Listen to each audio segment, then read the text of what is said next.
Blog Talk Radio.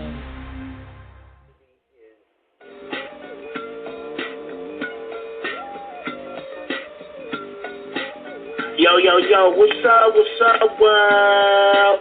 It's badass thuggin' like I usually do, and you better turn it up, bust some speakers out, cause we off the motherfucking cuff. You dig how we do it? Dog Pound Gangsters 2000 and beyond. Blah. Yo, check this out. This is your girl, Cola Vogue, and I'm chilling with my boys right here on Off the Cuff Radio. Cause we off the cuff right now. You dig?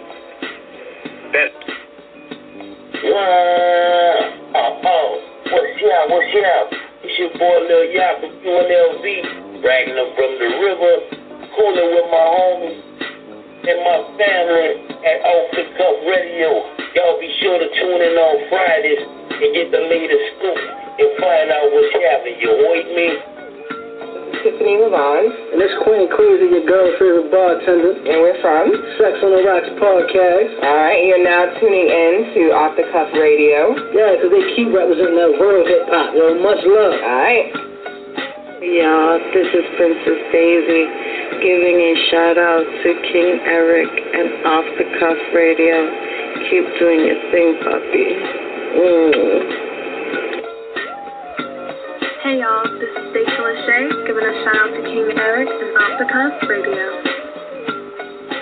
What's shaking, y'all? This is the Grand, one half of Lost Cause and 1/3 of that drive time thing. Sending my love to the homies over at Off the Cuff Radio. Tune in every Friday night for some real deal hip hop conversation. These dudes are the connoisseurs of this thing. You already know what it is. BX Stand Up, HUD City, we're shaking. Peace. Yo, this is Dope Fresh to Dine, and y'all tuned in to the most raw, uncut show on radio, the Guillotine Team, Off the Cuff, and yo, Eric, Sandman, off of these clowns' heads.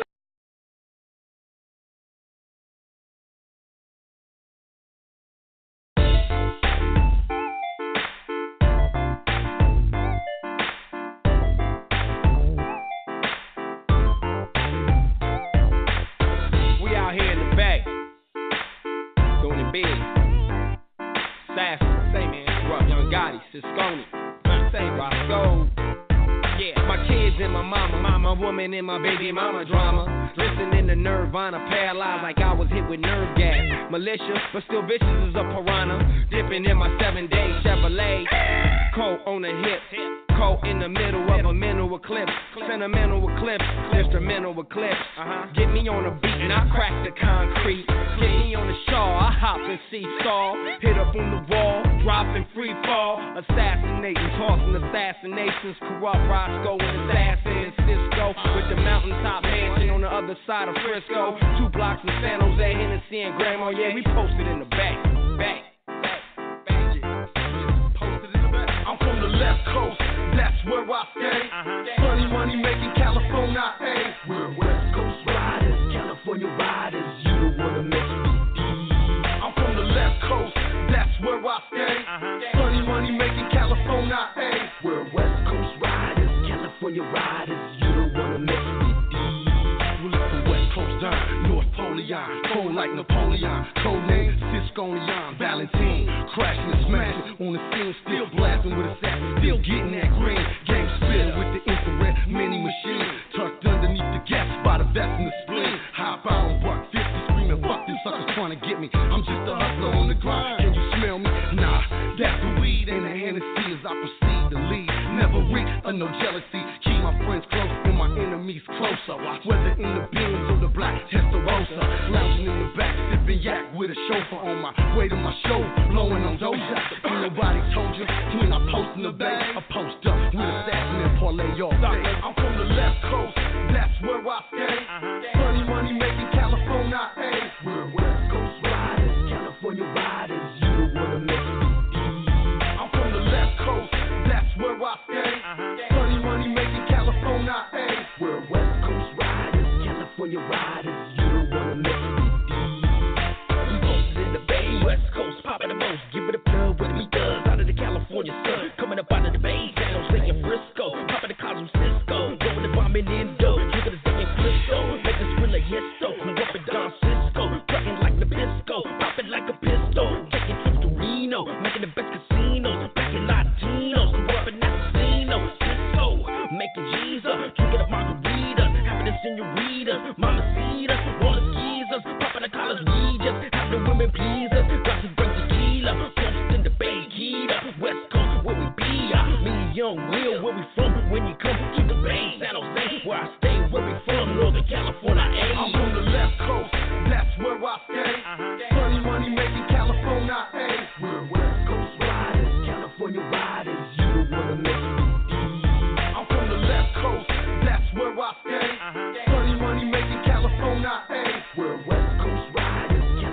riders, you don't wanna miss me. Fast. That assassin, what's up, my homie? Corrupt, young Gotti, G-Otti. Oh boy. Otti. Yeah. Yeah. Sis Scone. Yeah. Scody Mac, baby. Scody Mac for fool.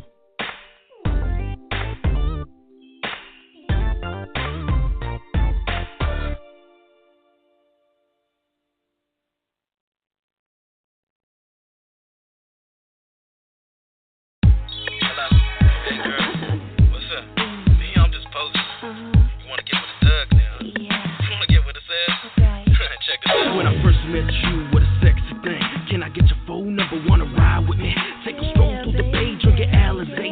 Get going to the late night. Hey, never seen the way you move your body that way. Can I hit it, pursue it, and do it like nobody can, baby? Up and down, side to side, low riding, baby. Getting wet to the sunset with assassin, thug passion, making cash, money by the tons, everlasting. Taking trips up to Rio, you know the deal. Spending singles on the Rio is how we do it. Living life to the fullest, having sex on the platter, hot sex on a platter with a true thug that'll make a true love better than any other love from a thug on better than any other love that you ever had, baby. No one gives me thug love quite like you. Nobody's thugging better. No one gives me thug love quite like you. Nobody's thugging better. You the freak of the week and you make me tweak. Every time I go deep and it feels unique. This lovely freak with a new technique. Every time we having sex, never missing the beat. Every time when you ride up and down like a tide, moving side to side with a cutie pie, never acting shy when we do it live, and I can't deny or even lie. You the freak of the week and you going knee deep just like a Dina, a sex machine. I never seen her, freak this meaner, looking cleaner on the scene. I'm a fiend when you riding and 69ing, big behind it, looking fine and hot sex on the platter, gotta make your mind and it's going down tonight, hot sex and grinding. No one gives me thug love quite like you. Nobody's thugging better. No one gives me thug love quite like you. Nobody's thugging better. Give it the type of love that I'm missing, listen like a bee. Give it the type of love that you're fishing, wishing for upon a star. I'm grinding real hard inside my core, going forward in the Jaguar. Having sex on the beach with a superstar. Whining and dining 69 and with some caviar. Making a hot spot way on the boulevard. Bumping and grinding all night, what a sight you are. You've been going down south with your mouth, it's like a dream. You my sex machine, make me fiend for the cream. Like a wet dream, what it seems by having sex with the queen. Having you on my team, looking clean with a diamond ring. Having things from a king by any means. Obscene when we intervene between the sheets. Getting jiggy while I hit it, never quit it. No one's ever gonna love you like Assassin does it, baby. No one gives me thug love quite like you. Nobody's thugging better. No one gives me thug love quite like you. Nobody's thugging better.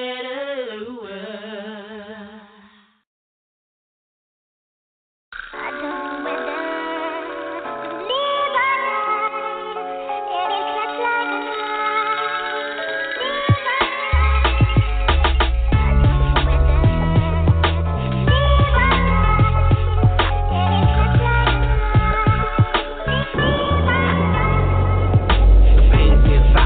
that I cry, coming from my eyes, don't know to live or die, and keep struggle alive. My father passes here, without my father I fear all the pain in here. No daddy is weird, he used to say one day that he have to go. I miss my pops for sure, wish it was me in store for him not to go. I miss he sitting in the chair, ball games we stare. Did you have to different school? God tell me what to do, cause I miss my pops and all the rides on the block. Pops go non-stop, work hard non-stop, and mama misses a lot, pops presence a lot. I know you hear me up there, daddy listen I'm here, and my pain won't stop, the grief won't never stop. Every day in my thoughts, pops give me the strength, you know I live to die, with my pain inside.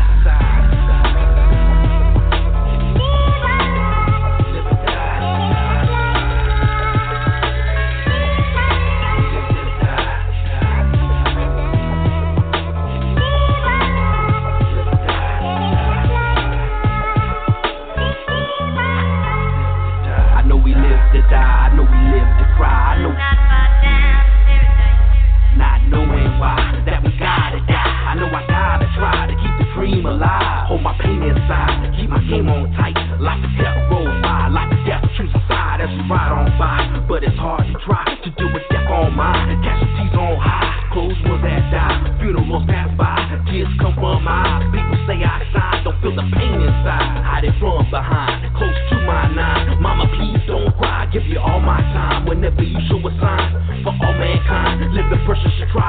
never know who dies, you never know the time, never know that's why that we live to die.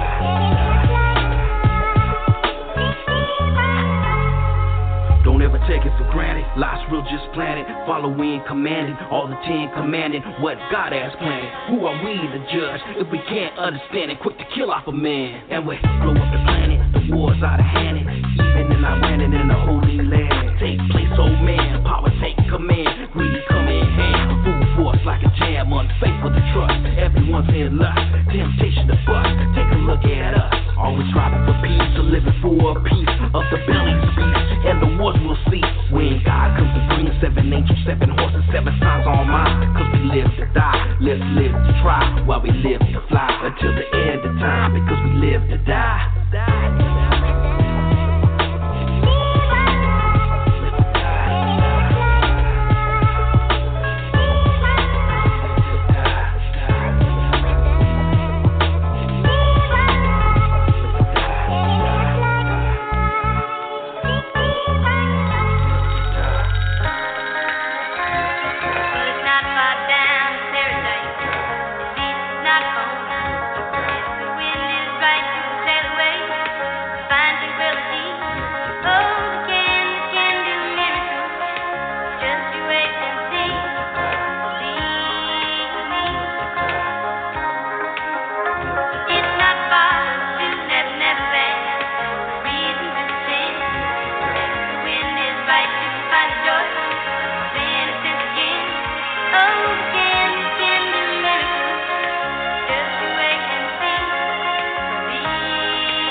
What's the deal, y'all? This your boy King Eric the Great, and you're now tuned in to episode 235 at Off the Cuff Radio, sponsored by Da Vinci Clothing and sponsored by Buddy Boy Entertainment. And our guest tonight, he's a pioneer and a West Coast legend, possibly one of the hardest working men in the industry right now. And at that, one of the most humble. He don't care if you sold 5 records or 5 million records. If you have a plan, a talent, or the vision, he's going to rock with you at 100,000%. So after 2 years, it's officially going down. Let's welcome our boy DJ King Assassin to the show. Word up, word up. I'm glad you said that. You know why? Because it really doesn't matter how many records you sell. It doesn't matter. You know what matters, man? What matters is in your heart, like feeling good. You know what I mean? That's what means a lot. It's feeling good inside that you made something that stands for something. You know what I mean? That you got the feeling, you got the heart to make it, and you stand behind it, and it makes you feel good. I don't care if you buy the record yourself. You know what I mean? If your homeboy don't like the record or whoever. You know what I mean? That's something that you made that you're proud of, and that's what life's about, man. Because everybody's somebody. You know what I mean? Everybody's somebody. I don't care if you ain't sold a record in your life, if you sold 1 million records, you sold, platinum, quadruple, or nothing, or if you're just an artist still trying to come out there and, get known. You know what I mean? You got to try, you got to do it, and you can't never give up. You know what I mean? Because one of these days, one of them songs is going to hit, and that's what Tupac always used to tell me. Oh, man, it's fast enough. One day, you just got to keep on making records, and once you keep on making those records, once one hits, then they all gonna hit. But make sure you make songs for the bitches. You gotta make songs for the bitches, bro. You know what I mean? Because with the bitches, like the niggas gonna get them, it's gonna be all over after that, right? So it was a lot that I've learned, through my time of working. Of course, I'm pretty old. I haven't been, I'm not new to this. I've been doing this over 30 years and whatnot. You know what I mean? The whole track listing can just tell you that if you really know who I am and you study what I've done and all the people I've worked with. I mean, the list goes on and on. It's not just, the greats that everybody is used to hearing. When they hear DJ King Assassin, they automatically, link me with the Tupacs, the Cocaines, the Wyclefs, the Roger from Zaps and stuff like that. But there's a lot of other cats that I work with that might not be as big as them, but to me they are too, man, because, they just haven't reached either the pinnacle or they, their life ended up abruptly, through either going to jail or rest in peace, they're not with us anymore. So, I've seen a lot of that come in my life, with close friends and even to family dying and stuff like that. You know what I mean? So I kind of, talk about a lot in my songs, and I talk about a lot of things, man, because I've been through a lot in my life, dude. And you might hear it in my voice. I'm kind of like, rest in peace, Nipsey Hussle, man. Yeah, man. It's been a long road, man. I'm gonna tell you, it's been a long road for me. Now, before we go on to that, we have a everybody. I was gonna say before we go on to that, we have a 510 caller right quick. We want to see who want to leave a shout out right quick. That's right, Nickel and Dime. Building 510, you on?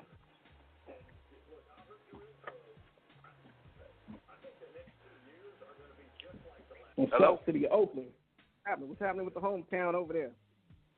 Nickel and Dime, you live. Oakland, where you at? Anyways, we're going to go back to the scheduled program. We're probably going to call back. But nevertheless, man, first thing first, people don't know we both been going through the flu symptoms and all that stuff. Hip-hop deserves to give us a check, You just went through mine. I just went through mine, too.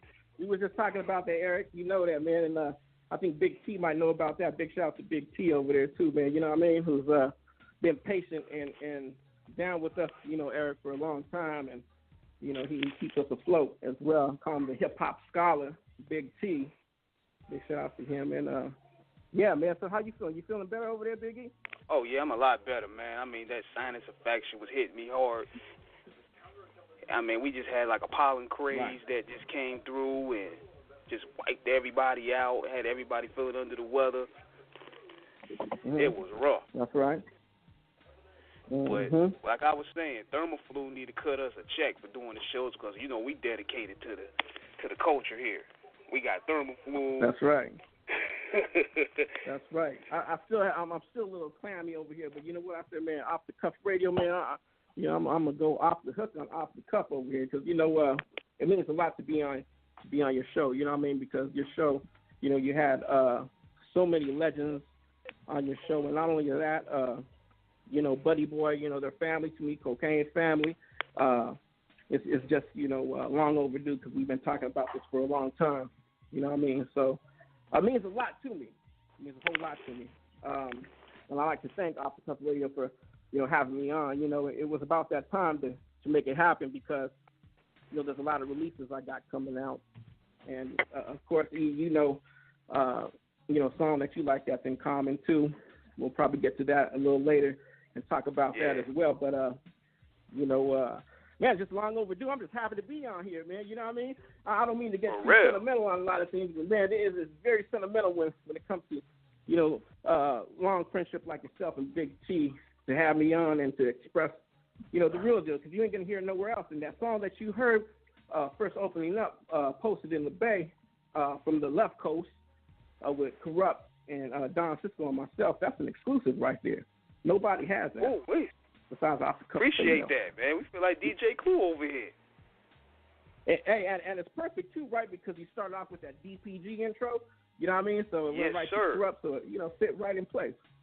Yes, sir. And that was a slapper right there. And keep in mind, when I was uploading the music, I haven't even heard the songs yet. Because, see, what I like to do, I like to upload the music and hear it as soon as I go on the air. I like the element of surprise. Right. That's dope. It's like E40, Fonzarella. The element of surprise. Yeah. Well, Gorilla, man. I'm glad that you played those ones because it took me time to really listen to it. From because I don't really get to listen to a lot of the stuff. Once I mix it and do what I do, it's like I don't hear it. You know what I mean? Because I heard it so many times in the studio over and over again, and you just kind of like get tired of it. But to listen to these songs finally after they're done, and a lot of these songs were done, like years ago, but I'm just barely putting them out now. And a lot of people say, like, why is that? It's because, it's time. It's time. When God gives you that time to put it out, you're going to put it out. You ain't going to just rush things. Art is not about rushing. A lot of these kids got to understand that, too. You can't just rush things. Things have to happen when it's time. Things have to happen when it's meant to be. When it's not meant to be, don't force it, because it's not going to happen. And if it happens, it's not going to be how you want it. You know what I mean? Real. That's how I feel. Yeah.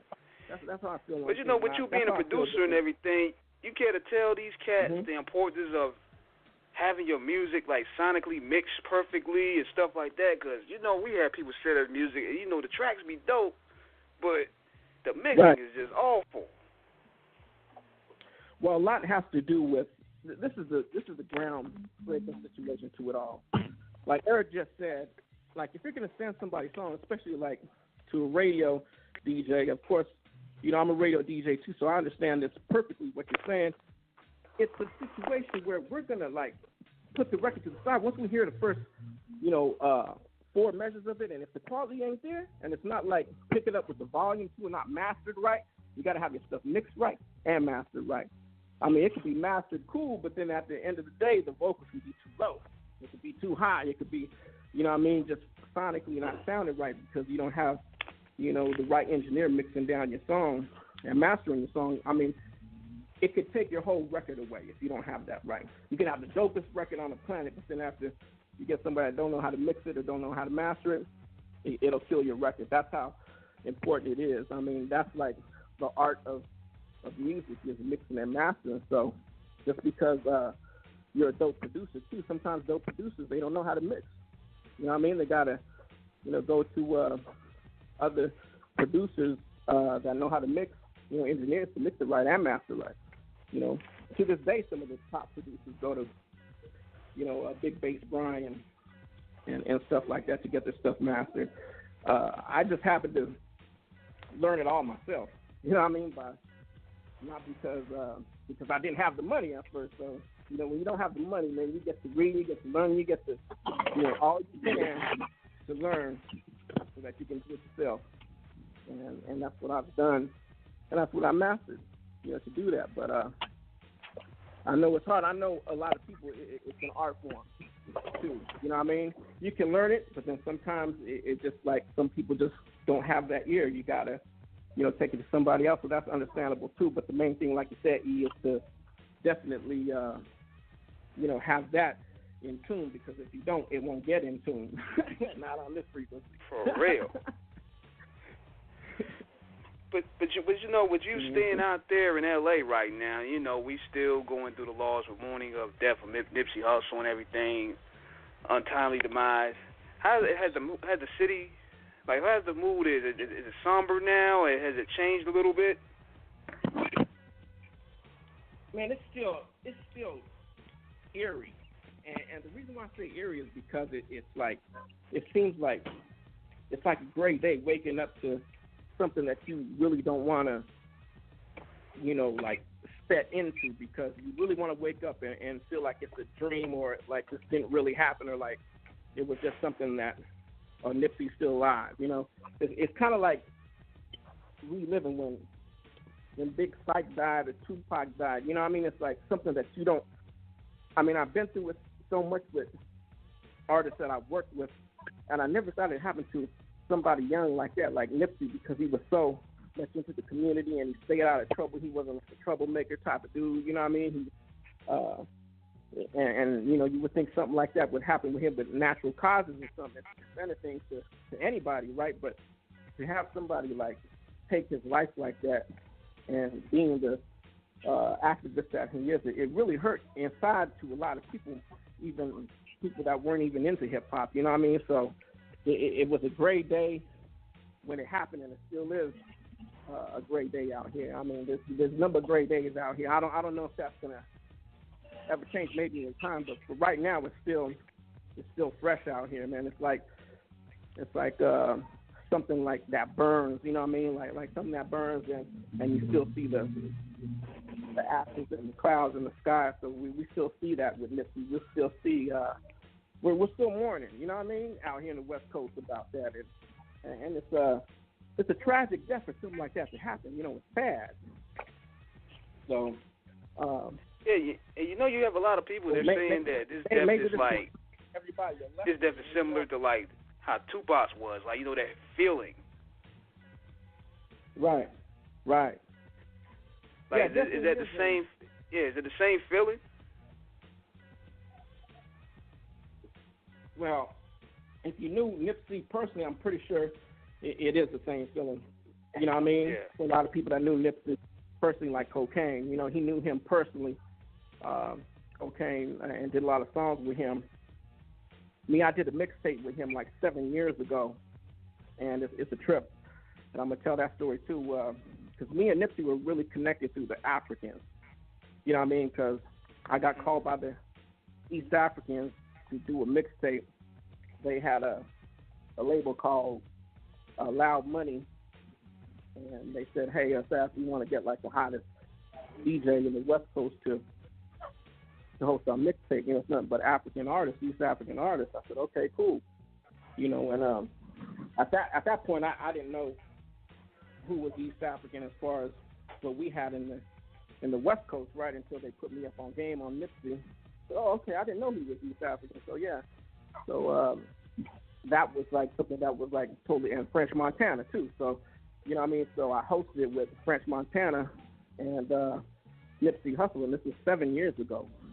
And that song to this day, I forgot to re-release. I ain't gonna release it now because I don't want, you know, to get any praise off of that or whatever. But if you know my history and you check my SoundCloud and you check 7 years ago, I did a mixtape with Nipsey Hussle when no one knew who Nipsey was. You know what I mean?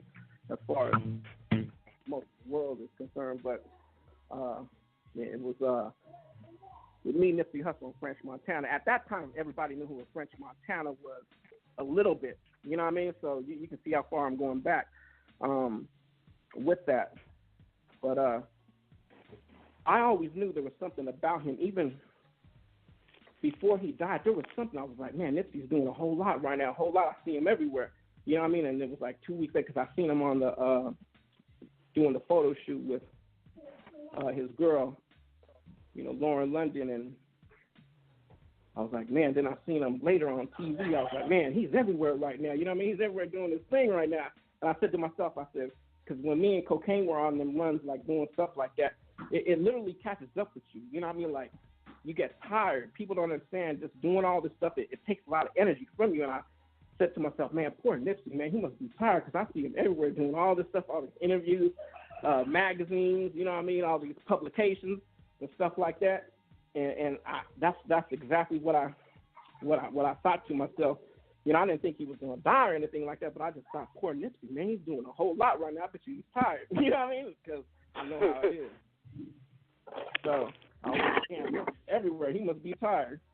You know what I mean? And, yeah, the independent grind, boy. I heard about that. Grind. Yeah, the independent grind, and he was on it hard. You know what I mean? And I seen that. And I said to myself, I said, man, Nipsey must be tired doing all that stuff right there because that takes a lot out of you. But you can see it in his eyes that he was having fun and he enjoyed every moment of life living. If you look at his pictures, man, it's like a trip because it's like you can see it in his eyes, the type of love he had for the music, the type of love that he had when he performed for the people. You can see it in his eyes. You can see it in his soul. You can see it in every picture. There's not one picture that I can't see or one interview that he's done where I cannot see anything negative about him, or all you see is nothing but positivity. All you see is nothing but him, you know, having love for the community, having love for the music, man. You know what I mean? So that's all I could see, man, in his eyes. And if you get a chance to see his pictures and everything that he's done, you'll see what I'm talking about when you see him in these pictures. It's like almost like, you know, Jermaine Dupri said something that, you know, and I don't know, people kind of like took a little bit too deep because he said he was, you know, he was like Christ reincarnated, stuff like that. he took a little bit deep on that, but in an essence, I could see what he was talking about because it's almost like, I don't know if Nip knew he was going to die.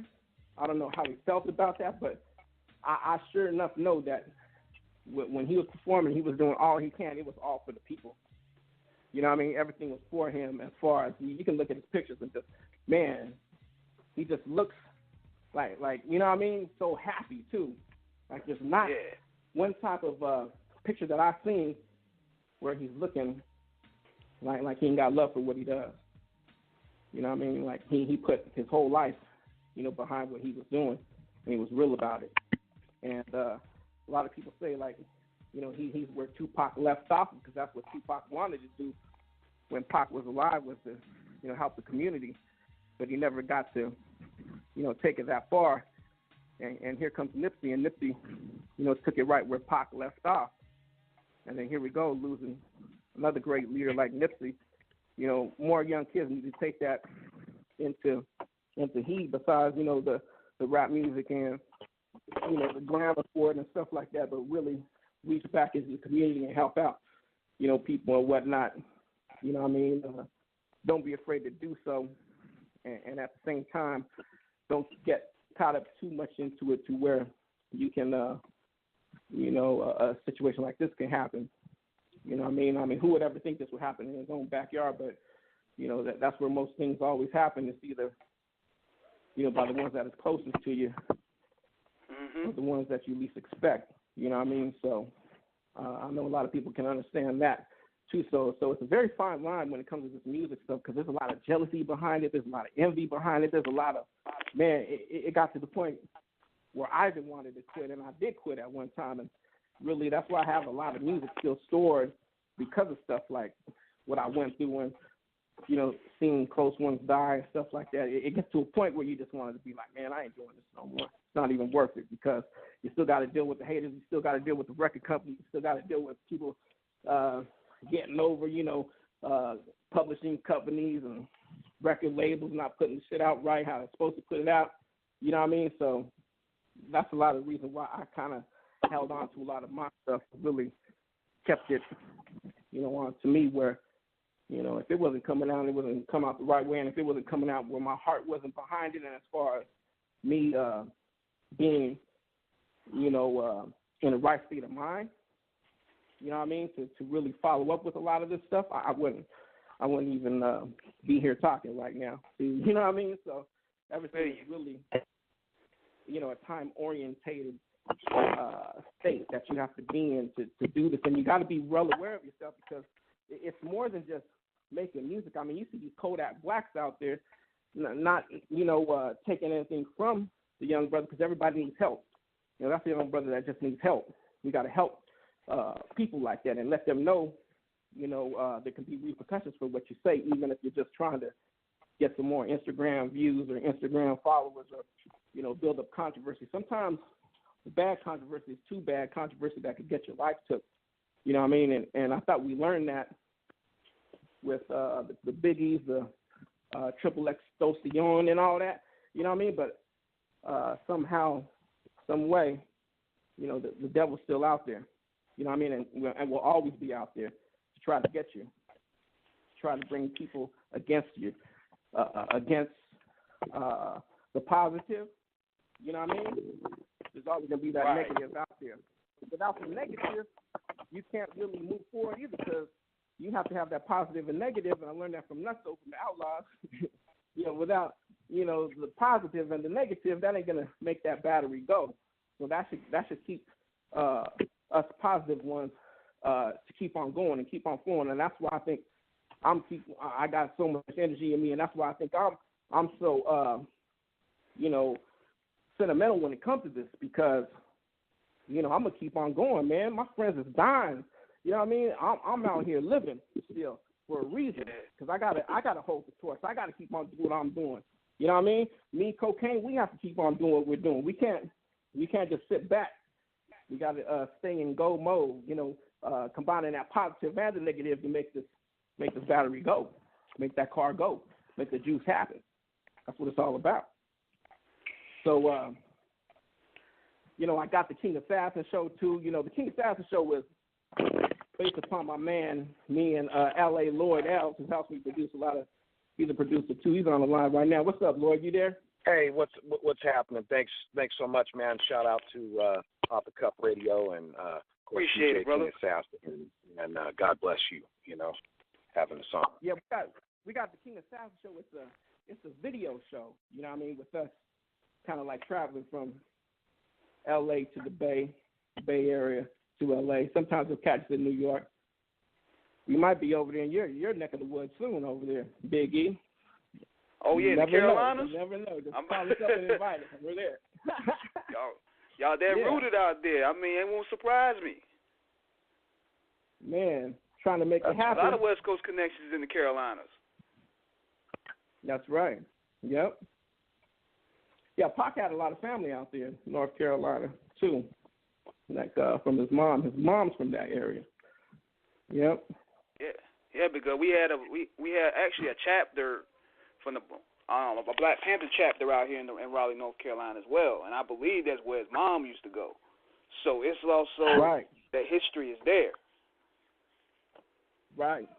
Not to mention, I think Carolina out there, y'all have the most DJs ever. Like I've really counted the DJs in like states, and between North Carolina and South Carolina, y'all hold the rankings to the DJs. Man, the DJ rankings is crazy. And this is like about, how long ago? This was like about 15 years when I did the study on that. And Big T will probably be somebody that can vouch for me on that, you know, the hip-hop scholar, because being 15 years ago, I used to run a thing called the Mix Show Blast and do like, you know, online, when you do the conference calls and stuff like that.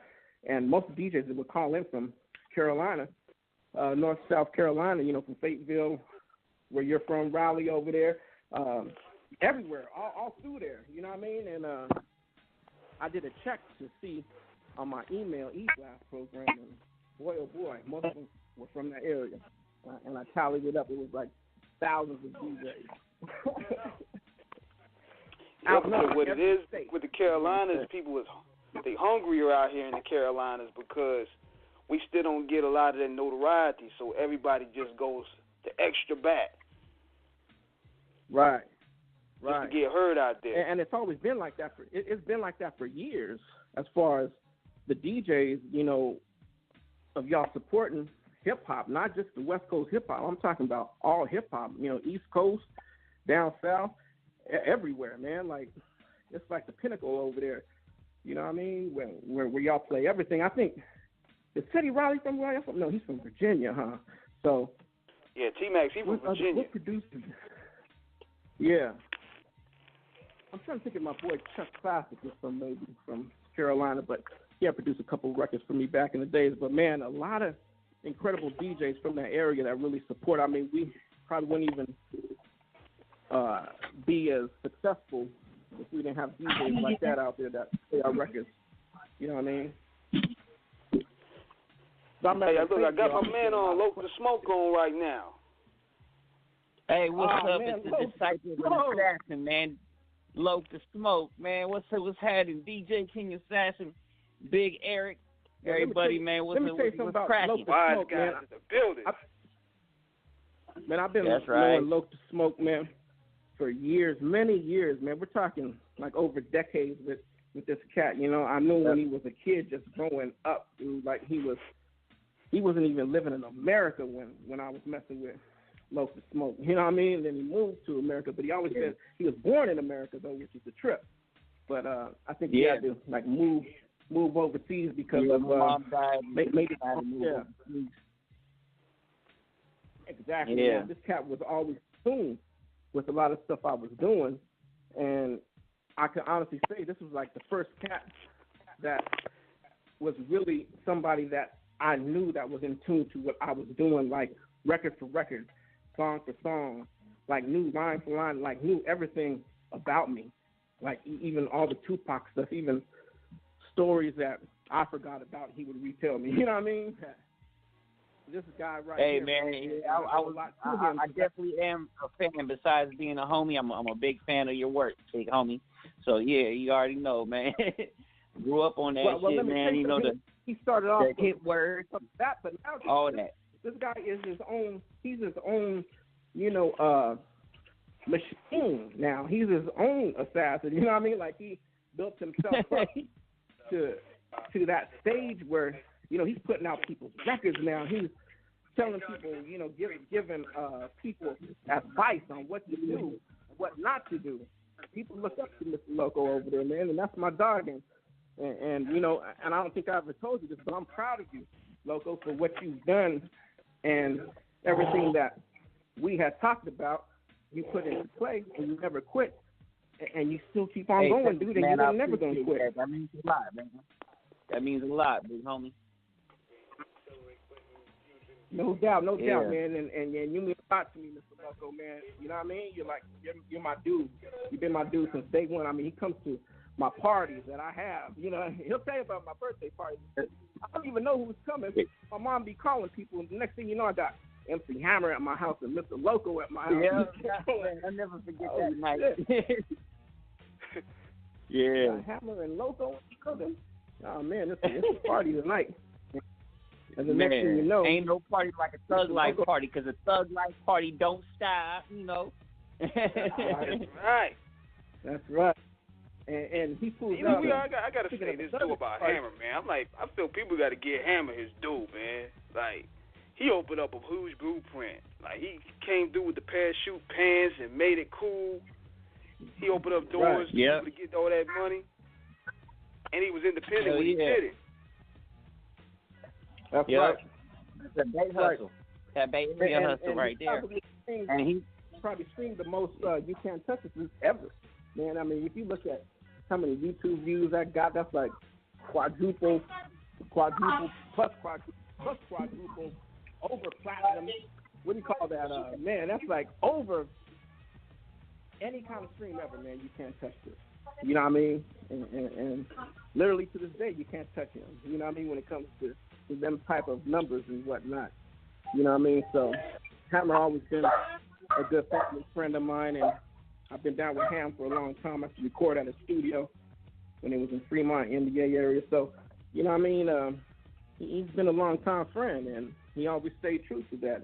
And Mr. Loco will tell you when he came over here because it was, a celebration, a party, not because, it was some industry type of stuff, because it wasn't really no industry stuff. It was just, hey, some cake and some soda, maybe a couple Hennessy shots here and there, but and a good big fat gold chain from Mr. Loco, man. He got me a Tupac thing that like spins in circles and shit. I was like, oh shit, man, it couldn't get no better than that night, man. On January 15th, you know what I mean? So thank you again, Mr. Loco, for that. You know what I mean? And thank you, Mr. MC Hammer.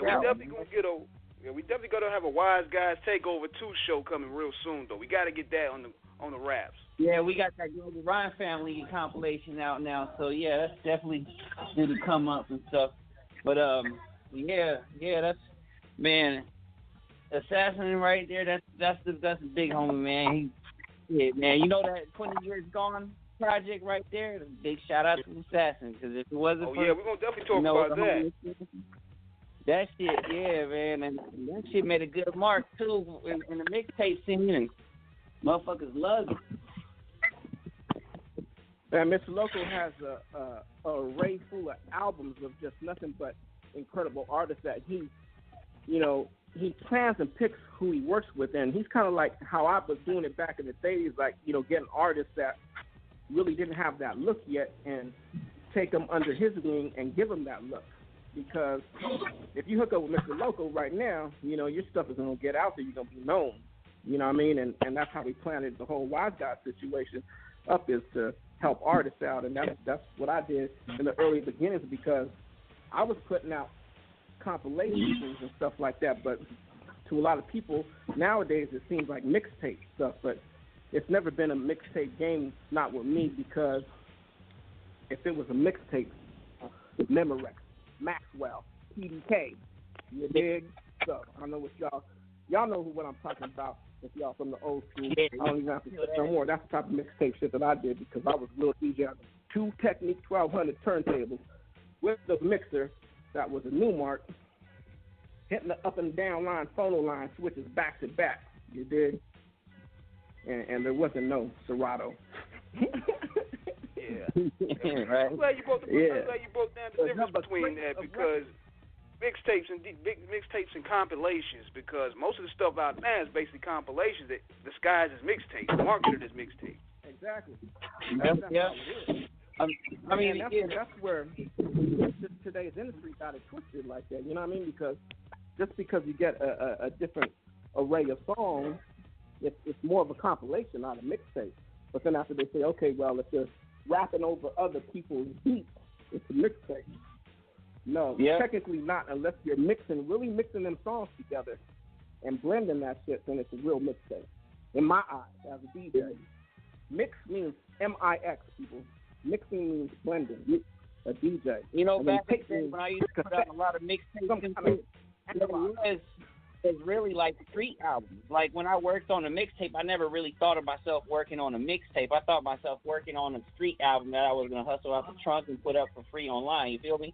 Yeah. So that's basically what these mixtapes are. Like you said, they're marketed as mixtapes. They're really compilations or albums. I'm gonna tell you what the industry kind of messed it up for too, because it messed it up for me too, because I would have to kind of like bow down to that whole mixtape situation, right? When I would put out mixtapes, I couldn't mix them.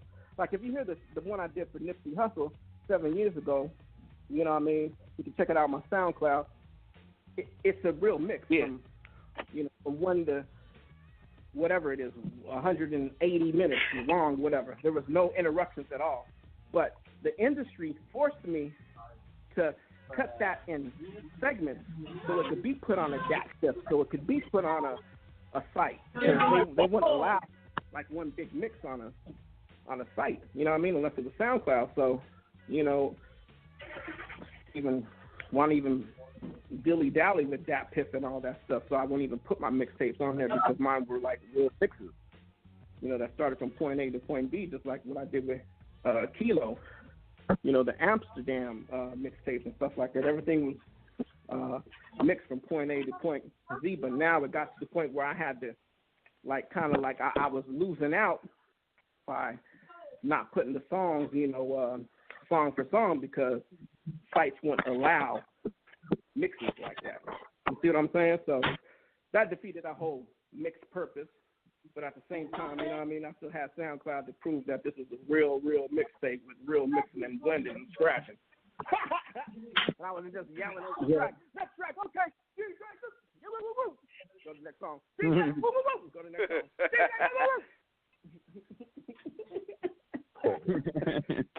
You know what I mean? So, that is a whole another discussion by itself. But to, make a long story short about that, man, we just really broke shit down right now. That's real talk, man. So anybody talking about you having a mixtape, nah, dude, it's just a street album you ain't put in the stores yet. A mixtape is when you taking your ass in the booth with a turntable, you got blends, and you have a good idea on how you wanna mesh those vocals into different blends. That's what it is. Exactly, and who used to do mixtapes back in the days, and they wouldn't even, I don't think they called them mixtapes because it was just you want to buy the tape. You know what I mean? Yeah, it was a mixtape, but it wasn't out mixtape, you know what I mean? That word wasn't popular. It was just oh, go get that tape. You know what I mean? Easy-E and Dr. Dre, they used to do, it was called the Rhodium Swap Meet in L.A. Everybody from L.A., they know what I'm talking about when I say that. It's a swap meet that sold. Because L.A. had a lot of, different swap meets in different areas. Rhodium was special because it had Dr. Dre's mixtapes there. You know what I mean? And Eazy-E would always be on there. Ice Cube, this was before they even dropped their records. You would hear them just kind of rapping over other people's beats. So I'll probably be featuring some of those. I'll send you a couple of those mixtapes so you can probably feature them, from time to time and let the people know of some vintage Rhodium, Dr. Dre, Eazy-E, Ice Cube, everybody from Ruthless. Most of the early cats that were on Ruthless you can hear. But those were mixtapes, you know what I mean? Because those sold at the swap meets after, they made those. So that was something like what you just said. Real mixtape is like teaming up with a DJ and going ham and putting it on tape or now on digital, because there ain't no more tape unless you want to put it on tape. You probably still can, but nobody would probably buy it. Nobody has cassette tapes. I think cassette tapes are sort of Target now. Oh, that's crazy. And but you know what? It's like that. Through time, formats change. We know, but formats changed, and they probably wanted to still keep the mixtape alive as far as what a mixtape really was. But that's what a mixtape really was. I mean, that's what was put behind it was, the DJ and the MC, like right there on that mic, right there and then. There was hardly no edits to do what you had to do. You just had to really do it right on point in the early beginning of hip hop, because nobody had hardly people have 4 tracks. If you had a 4-track, that would be cool, but to a certain extent, it wasn't like the studio you got now, unlimited tracks to make a mixtape. Nah, that wasn't the case. So, I think we got an 815 caller on the line history, too. Man. Hold on, let me see. We got this 815 caller on. We got a lot of lit phone calls tonight. 815, you on? Hey, it's Kristen Parkis. How you doing, King? Hey, how you doing? Kristen Parkis. Let me tell you something about Kristen Parkis. I swear to God, if Pac was alive right now, this would be Pac's best friend. And Pac is up in heaven right now, and you are his best friend. You're a family member, Kristen, too. Kristen Parkis, too. The whole Shakur family, to my family, the Venegas family, to us here on Off the Cuff Radio. I mean, nothing but love and support. I mean, this woman had bought my CDs, and she didn't even really know who I was at first. And she might have heard of me, but she met me maybe one time or something online, and the first thing she said was, "Give me your PayPal." I was like, "What? Give me my PayPal for what?" I was like, "Why? What are you gonna do?" I don't even think she even said it. At first, I just gave her my PayPal. She said she wanted a couple CDs, and I thought nothing of it. Next thing you know, I checked my account, and she filled up my account with I ain't even gonna say the amount of money that she gave me, but I sent her my whole catalog, damn near. And that's the type of support that Kristen is. Hey, Kristen Parkis is a big supporter for show. Much love, Kristen Parkis. She knew well, thank you. Shakur real well. She was great friends with Tupac's mom. She got to hang out with Tupac's mom a lot.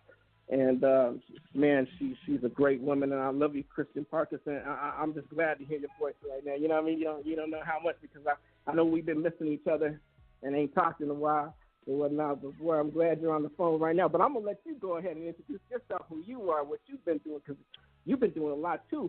You know what I mean? Because you help artists out, you interview them, you have your own thing going. Tell us about what you've been up to, Kristen. Definitely. Yeah, I got to do your interview. I've got a lot of people I still got to interview. I don't know if you heard, King, that I started a nonprofit organization called Spark the Brain in honor of Tupac and Afeni. We're going to pick a different organization every year to raise funds for, to make a contribution every year. Right now, Tupac has a first cousin that is autistic. His name's Greg. That's Aunt Glow's son. And in honor of Greg, we are getting contributions for autistic children and their family. There's a place called Nassan's Place. He's an autistic young man, and we've already got contributions for over $1,000. And we're going to wrap that up in August, and we're going to fly down there and present a check to Nassan's mom, who runs Nassan's Place, and she helps numerous families in the Jersey area. And we're going to be going down there and presenting her a check. And then we're going to pick in honor of Tupac and Afeni. It's all going to be Pac related, because we want to do the Rose and Concrete School in Oakland. and things like that. Everything is going to be related to Pac. Man, you're bringing chills down my spine just hearing that. Now, let us know, Kristen, how can us as people, as listeners too, get involved and be a part of that and donate to that situation? Can you let people know, is there a website we can go to? How do we become more involved to help out that situation and definitely, help progress it so that, we can make that happen in our communities as well? We have an Instagram page called Spark the Brain, and we have the support of the Shakur family. You know that I'm close with William Lassane, and he got permission for me to do this. So he also speaks on there about his brother Greg, which is Tupac's first cousin. Mm-hmm. So you can go to Spark the Brain on Instagram, and there's a link where you can make a contribution to autistic children and their families. And it's 100% nonprofit. You know I would never make a dime off of Pac. You know that, King, that I would never make a dime. Everything that I do, everywhere that I go, I pay for myself. I've got 3 jobs, so I make my own money. Everything I do out of my own pocket. I started this out of my own pocket. I do it for the love of Pac and Afeni, and that's who it's in honor of, because Pac and Afeni, they gave unconditionally. They did so much behind the scenes that nobody knew about. Like Afeni, when she was in North Carolina, when she was in Lumberton, she was driving around and she went past the grade school and she saw that their playground equipment was kind of raggedy. So she just got out and she just went in and gave the school $15,000 and told them to get new playground equipment for the children. And that wasn't revealed until after her death. So they were always doing stuff like that, and I want to continue to do that for them in their name. Indeed, and big shout out to Carolina, because this station, comes from there that we're on off the cuff radio. And did you hear that? What she just said, what Afeni would do, and now what Christian Parkes is doing right now to keep the torch alive, and that's what we got to support. We have to support this, and what we'll do too, Christian, is we'll get the links and we'll put them up on the website. I'll put it up on my website. I'll make sure that I get links on, a lot of the stuff that I have through the Spotify, through the Twitter, through whatever you need with that. I support it above and beyond till death. Well, I appreciate that. I'm glad to be a part of something positive and something that helps out the kids, because that's what it's all about, is a community and building up support. And I'm glad that you're doing that. And Kristen, she's really for the kids and really for support. She works hard. Trust me when I say that, especially when it comes to living in Chicago, where sometimes it gets cold. Well, it gets real cold, chilly out there, man. She's driving the buses in the snow, risking her life. You know what I mean? And not only that, she has kids that she's driving around too. Her life is I work in their with life. special needs kids on the bus and in the school. Exactly. And everybody loves you, Christian, and I'm telling you, I can't wait to see you. I know I missed you the last time you came out here to Cal. I know me and Tristan over there, Mr. Loco, are going to definitely hook up with you and take a lot of pics and show you around California more, especially out in the Bay Area too, because I know you got a lot to see LA. And hopefully we can show you a little bit of more LA too, but I know you want to come out to the Bay too, so we got to make that happen. And I started following you guys I'll too at Spark the Brain, and I followed your personal account as well. Well, thank you. That's dope.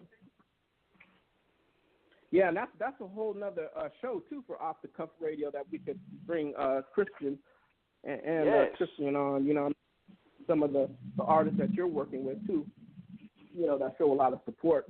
You know what I mean? Because it's all Thug Life related. It's all Tupac related. It's all Shakur related. Everybody that we deal with, and we're just glad to keep the torches lit and keep the positivity behind Tupac, behind the music, behind everything. Rest in peace, Big Syke, Frida Valley, all the lost ones, that we've lost. Man, you were going to introduce me to Big Syke too, and he passed away. I was getting ready to come out there, and you were going to introduce me to Big Syke, and then he passed away. That just broke my heart. We actually was going to have Big Syke on a show, which was crazy, because we was going to actually prepare for that a month prior. So it's just a trip how everything just coordinated like that. But we're gonna make sure his memory stays in vain. I mean, that's why we have to cherish each other every time, every hour, because you never know who's gonna be here and who's gonna be gone the next day. You know what I mean? So we can't take life for granted, man. I learned that by just being around everybody who I've been around that I've seen come and go. You know, and sometimes I get a little bit sentimental about it, and sometimes you might not hear it, but I know y'all heard it earlier in the show when I started talking, man. It like really hit me because, you know, I've seen a lot of people come and go. You know what I mean? From the Tupacs, the Big Sykes, Fatals, Gaddafi, man, Johnny J. So many, Seagram, the Nipsey, you know, people that I knew, and then people that I didn't even know just through hip hop. You know what I mean? Like, it hurts because even if you didn't know a person personally, you know what I mean? And like Extension, I never knew that guy. He was a youngster, right? But I got to hear his music after.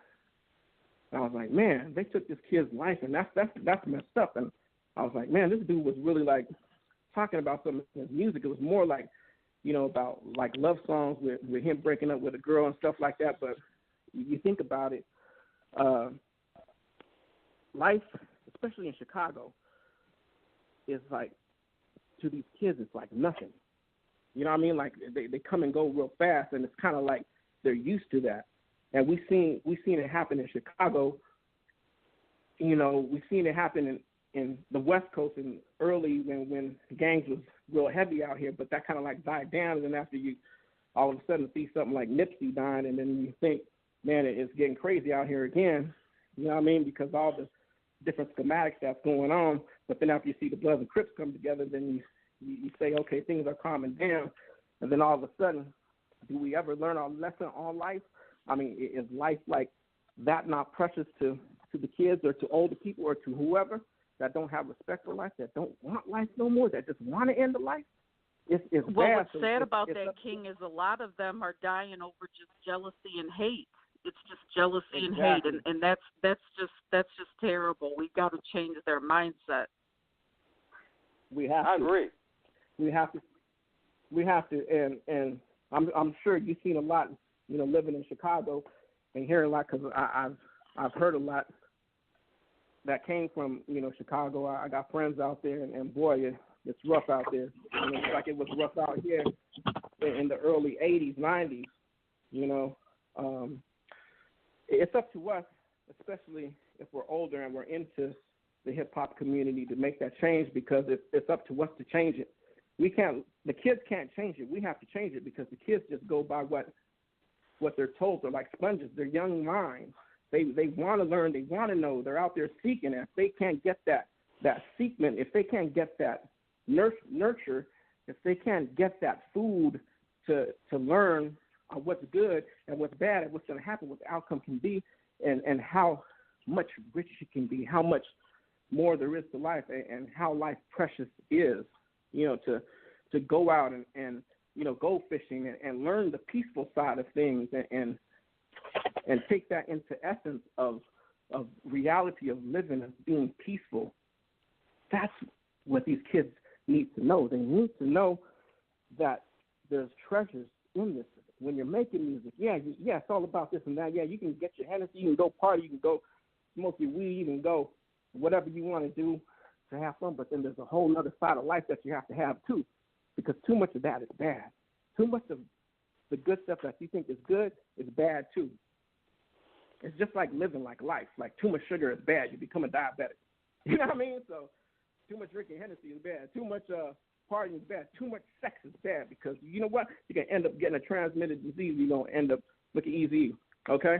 Look at Shaq. Look at, was it Shaq or who was it back in the days when he survived? What's his name? He owns the Magic TV networks now. Magic. Yeah, Magic Johnson. Are you talking about Magic Johnson? Yeah, Magic Johnson. See, like he had enough money to outlive that and, you know, have that cure. Why couldn't Eazy? Eazy had that much money, but I guess it was too late for E, man. But at the same time, it's like we have to learn from other people's mistakes, because they were here for a purpose, and they were here. I think everybody that leads us is here for a purpose for us to learn from. And if you don't learn from it, you're going to end up the same way. You know what I mean? Exactly. Nipsey died a good man, an activist. So we shouldn't be afraid to follow in Nipsey's footsteps. It's just that there's people out there that hate that too, and you got to keep your guard up to people that just because you're friendly and you're like that, you still got to, always have protection around you when you're on that high level type. You know what I mean? And I think Nipsey, he was so down to earth, man. He didn't really care about bodyguards. Eazy-E was the same way though too. Eazy-E would walk around LA without no bodyguards too. You know what I mean? So sadly, they've got so many people that hate them and are jealous of them. They can't feel that comfortable. They do have to have security because they feel comfortable, and it's not a safe comfortableness anymore. Exactly. You know what, Kristen? Because there's people out there. Let's face it, folks, and everybody that's listening. Let's face it. That there's people out there. Their mind ain't right. They have problems.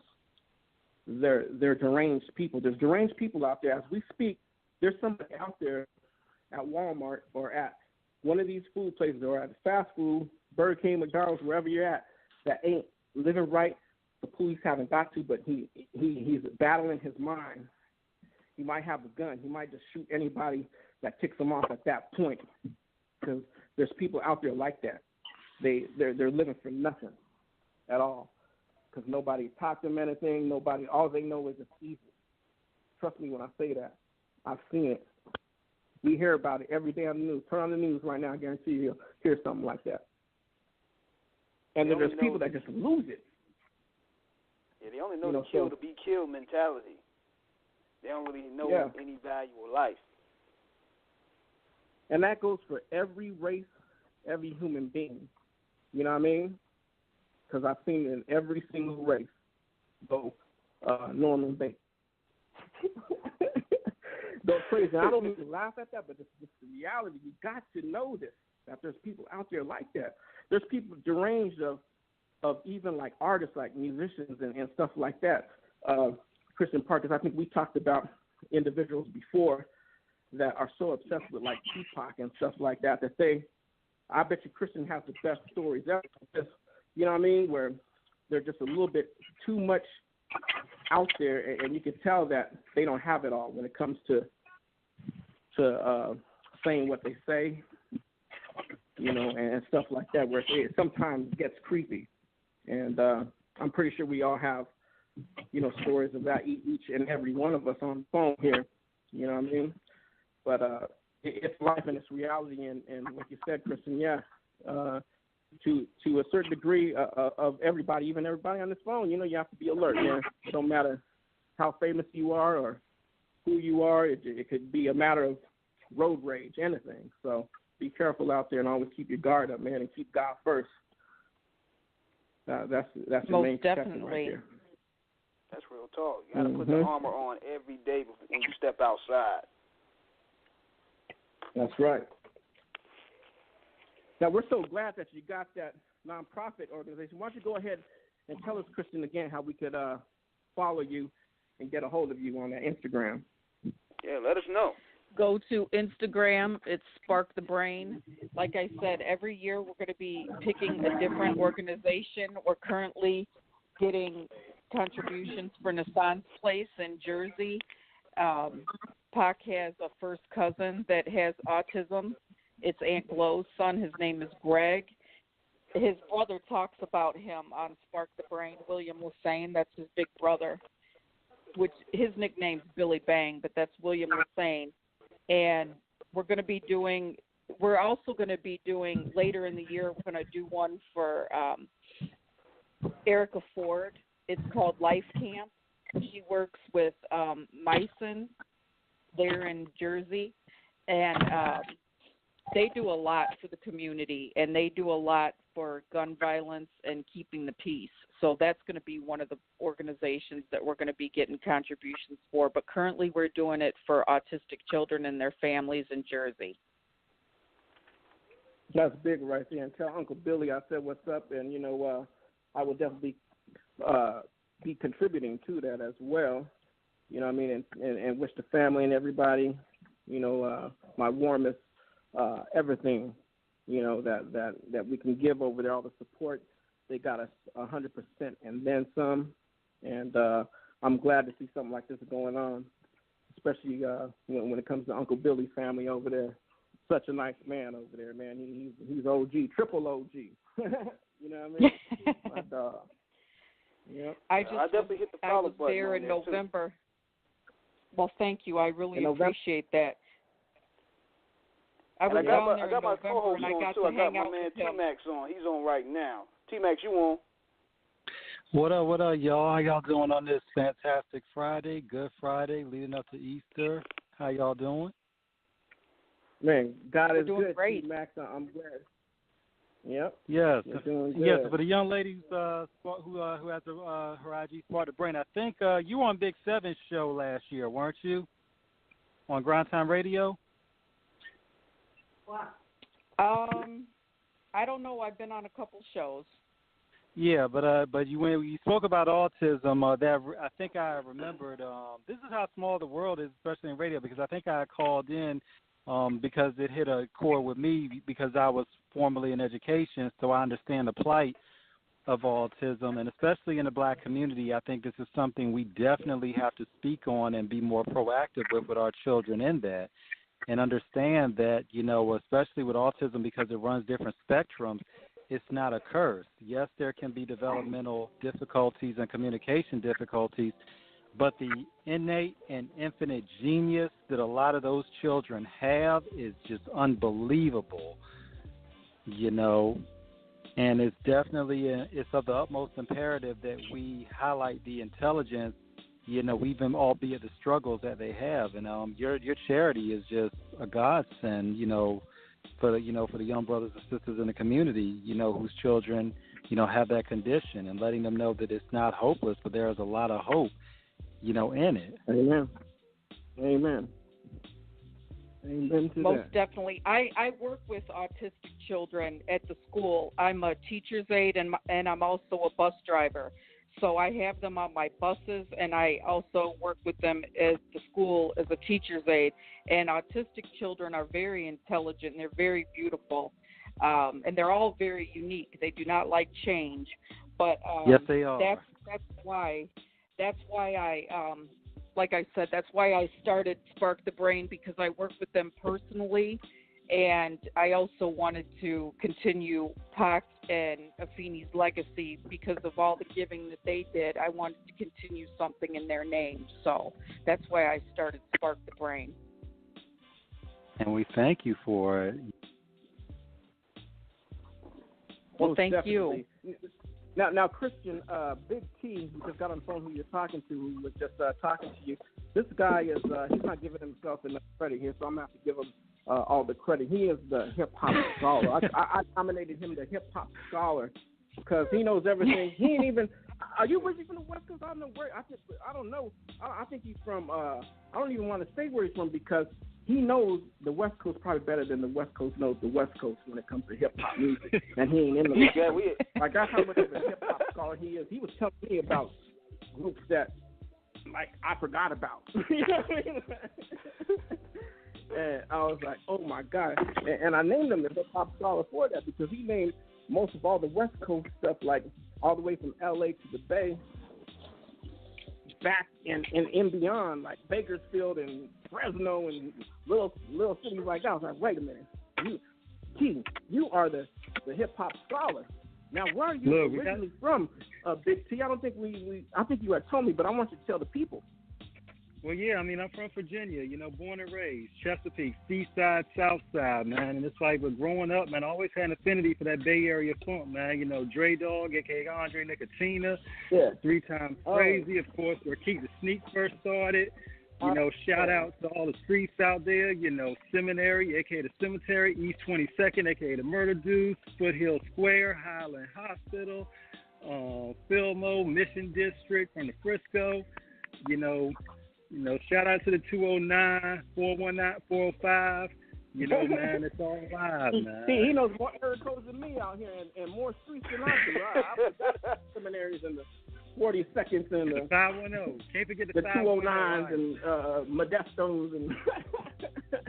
And don't get me started on the collection, because he got stuff. He got hip hop stuff like records that I ain't even seen in years. Like, where did he get this from? Yeah, that's why I had to put this guy on the team.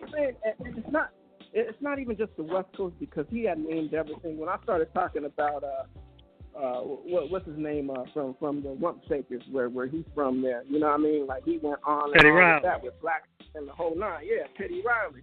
You know what I mean? So like he is like the real deal when it comes to hip hop, man. And it's because of him. Me and E been knowing each other, but it's because of Big T, extending that. Hey, y'all need to get on this radio.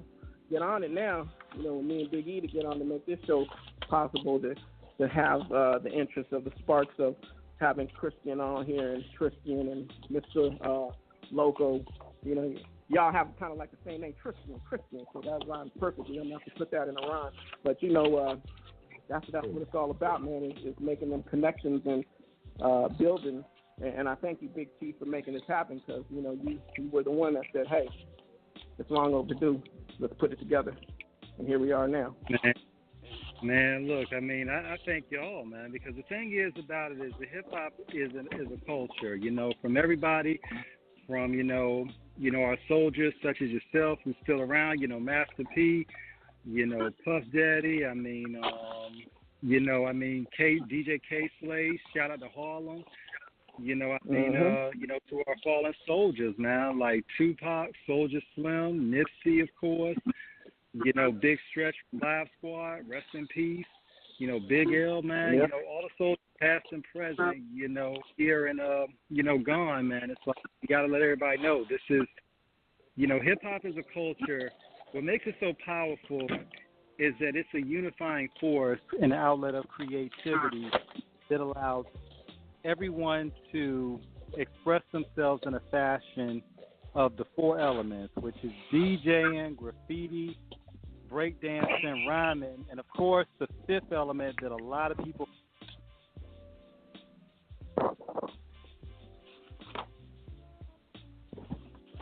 The fifth element? and did we lose him? Yeah. But Big T, you there? Oh, there you go. Yeah. Go ahead. Appreciate this art form. Yeah, it most definitely is, and you know what, Big T, like you were saying, it's like, and this is how I grew up with all them five elements. I mean, there were no color lines. Nobody thought of it being a black thing, a white thing, a Hispanic thing, or Oriental thing. It was just us, you know what I mean? And you can remember as kids, if you're from the early part of hip hop, it didn't matter, and it doesn't even matter to this day. You know what I mean? That's what hip hop is, man. Hip hop is a multicultural thing where it brings all races together. That's what I love, man, because you can be anywhere and someone can be right next to you that don't even look like you, and you wouldn't even think that he knows a Tupac song. And you bring up something that you both have in common. Oh yeah, and then you start talking. Well, hey, yeah, you remember this song, and it automatically, you automatically be combined with the person, and like you've been knowing this person for so long. And that's what hip hop is. It's like it's an interbeing where it's like a chain that brings people together. You know what I mean? Of all different walks, people of different lives, different cultures, different things, and that's why I think hip hop is so diversified to this day with the different multi-genres that it has. Whether it's both hip hop, international hip hop, down south hip hop, it's all one level.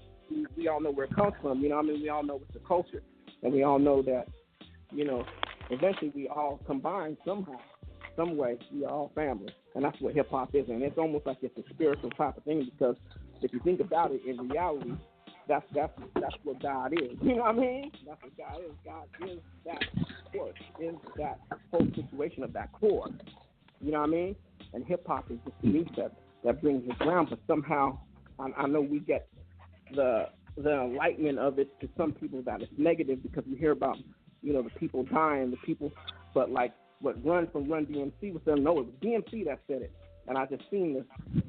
If you count the lives that are gone besides the people that are in hip hop, it's every day people are dying.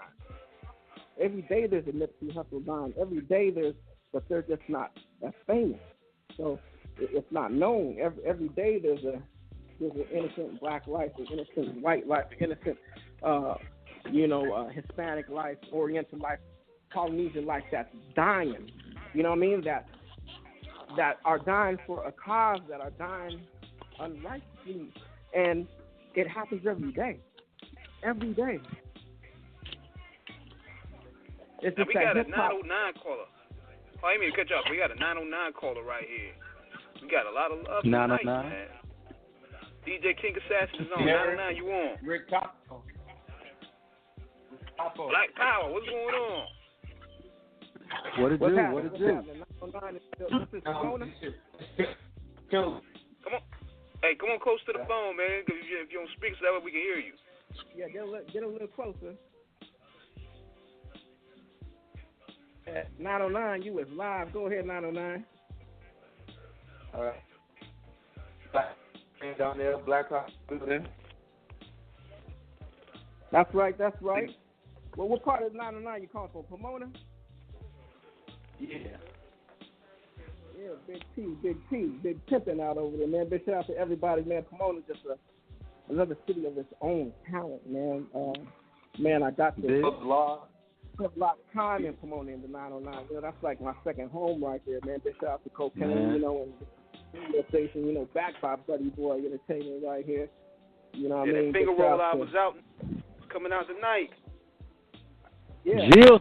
And not to mention one of my close friends who I work with, man, and I don't really want to give away everything before it happens, but I worked real close with Code 187 from Above the Law. We got a lot of new things coming. Above the Law, this component. Yeah, and Off the Cuff Radio, man, we'll make sure we debut a lot of the stuff that's happening. You just got to stay in tune to Off the Cuff Radio to find out, you know what I mean? So I'm just going to let y'all know that it's coming, so. Big shout out to P-Town, man. A lot of talent out there.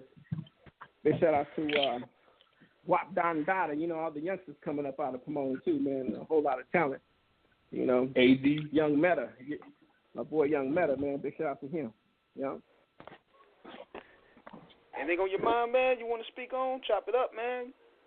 We got DJ King Assassin on. What's good? Oh, yeah. DJ King Assassin. Just the other day, I looked you up. I must say, your resume is iconic. Oh, thanks, man. Thanks. All it is just, I've been doing it a long time. That's all it is, man. And just like anybody could 30 years. Could be a king assassin. Yeah, you just got to stay at it, man. That's all it is, man. I'm just a lot older than a lot of other people. That's why I have those type of accolades. And I was, blessed enough to be around some of the cats that started a lot of this hip hop stuff off, man, and I'm glad to still be here and glad to still tell my story and be on good radio shows like myself and cats like yourself that don't know about me that do look me up and be like, okay, oh, that's a fast and he did that. Okay, yeah, now I know who this cat is, because sometimes that's what it takes. Because being a producer, because sometimes being a producer, sometimes we don't get that look because.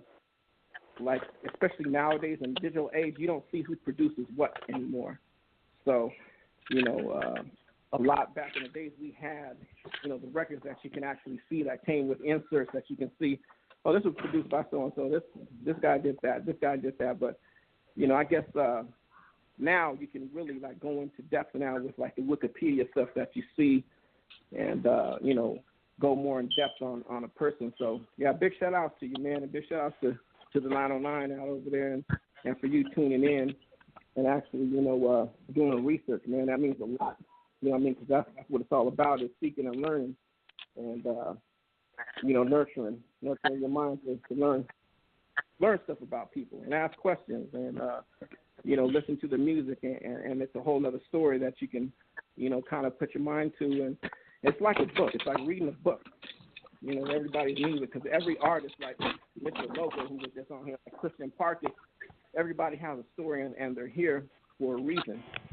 And all of us combined, we all combine this story on Off the Cuff Radio, which is incredible because this brings it all together right here.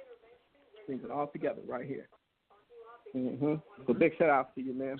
Thanks for calling.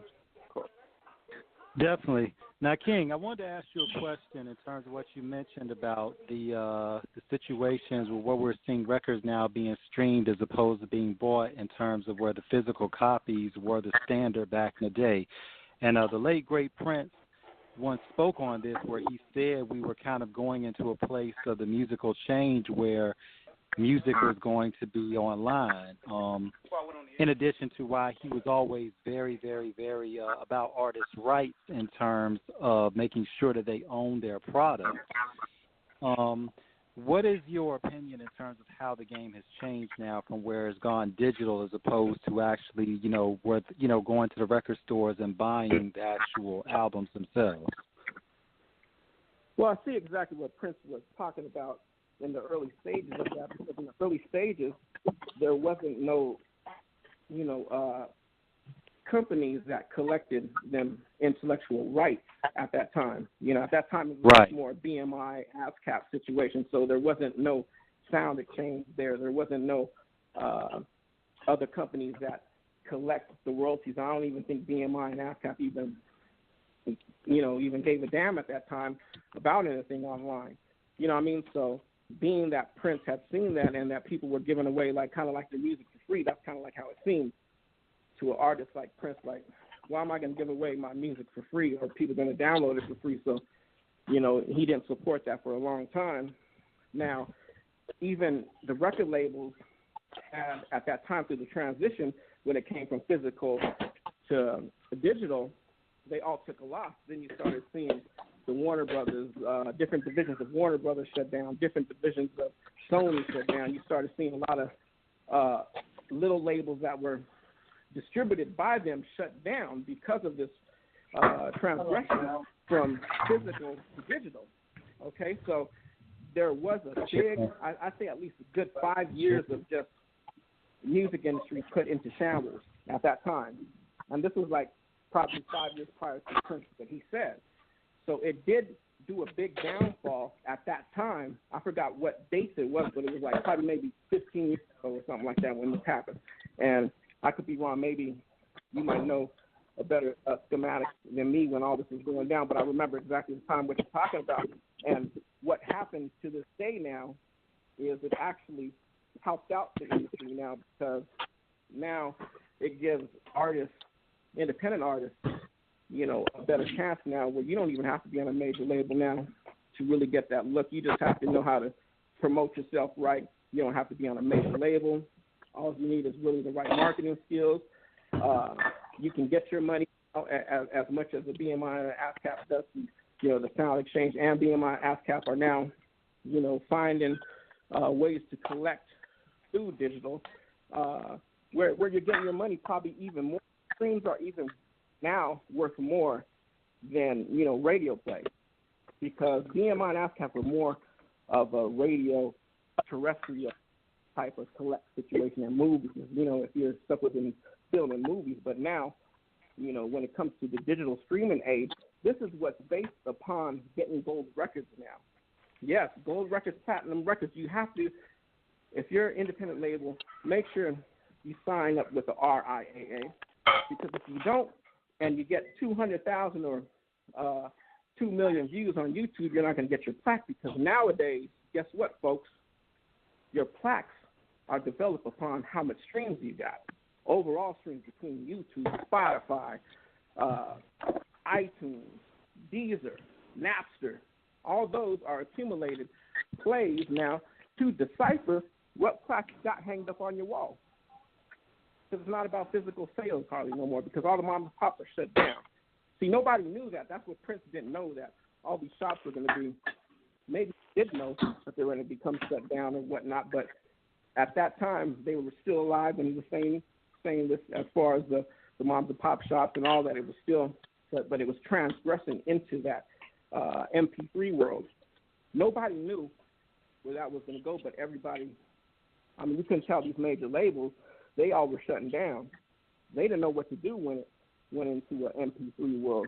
But now, guess what? Now that you see them all coming back, all right, because it's all the streaming money that's coming now. So where I see it now, At this point, I think it's better now because now you can keep track more of what's owed to you because nobody can't say, these labels can't say, well, I sold 1 million records. No, I sold 2 million records. Well, I heard I sold gold. No, now you can see them streams, how many you streamed now on these platforms, and that's what you deserve to get paid for whatever percentage of what label you're on, or if it's your own independent label, it's all yours. You know what I mean? Tristan, Mr. Loco, couldn't say it any better. He went through a company called The Muse and collected 100% royalties. So, you know, there it is right there. It's all about, you know, knowing your outlet because you're not only entitled to royalties through streaming, there's other royalties that pay for publishing if you have your publishing rights too. So that's a whole nother, that's what, you know, BMI and ASCAP are for. So there's more checks for you. You just got to know the industry and know how to play it. And if you don't, then you're going to be, you know, wondering what's going on, where's my money at? You know what I mean? So I believe now it's a better time than it was 20, 30 years ago for the simple fact that things change. I know there's probably a lot of people that can probably say different, but to me, I always... Definitely. Now, also in addition to that, King, because you spoke so eloquently on the science in terms of streams, but there's also an element of it too that a lot of people, it's the you know, the sacred cow that a lot of people don't want to talk about, the elephant in the room, about how one's internet, Twitter, or Facebook followers don't always translate to real fans. And we have seen situations with artists, and I'm not, you know, going to, you know, dump on anybody's parade, you know, raining down, you know, a bunch of hate. But I know of some artists that had like a whole bunch of streams that like were in the millions, and they still didn't really do anything when it came to actually being able to, you know, actually when doing shows or. They got 7 to 8 million followers. I'm yet got 500 records.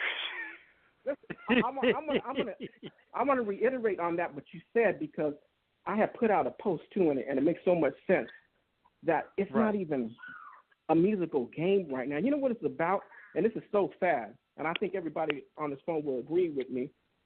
And I'll use one person as an example, but I'm not saying maybe I mean, to me, he was based upon this was just controversy, like Kodak Black. You know what I mean? I never heard his music. Right. Coming from me, I never heard his music, but I knew about this cat before I even heard his music, if that makes sense. And how I heard about him was just controversy of him just like doing weird shit like on Instagram.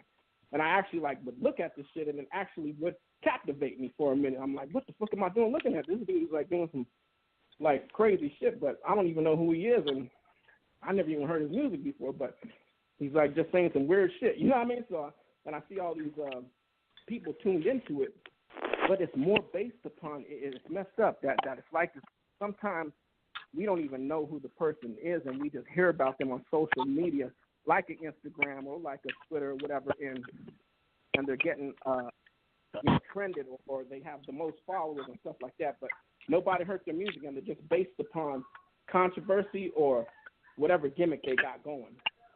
And a lot of it is based upon gimmicks.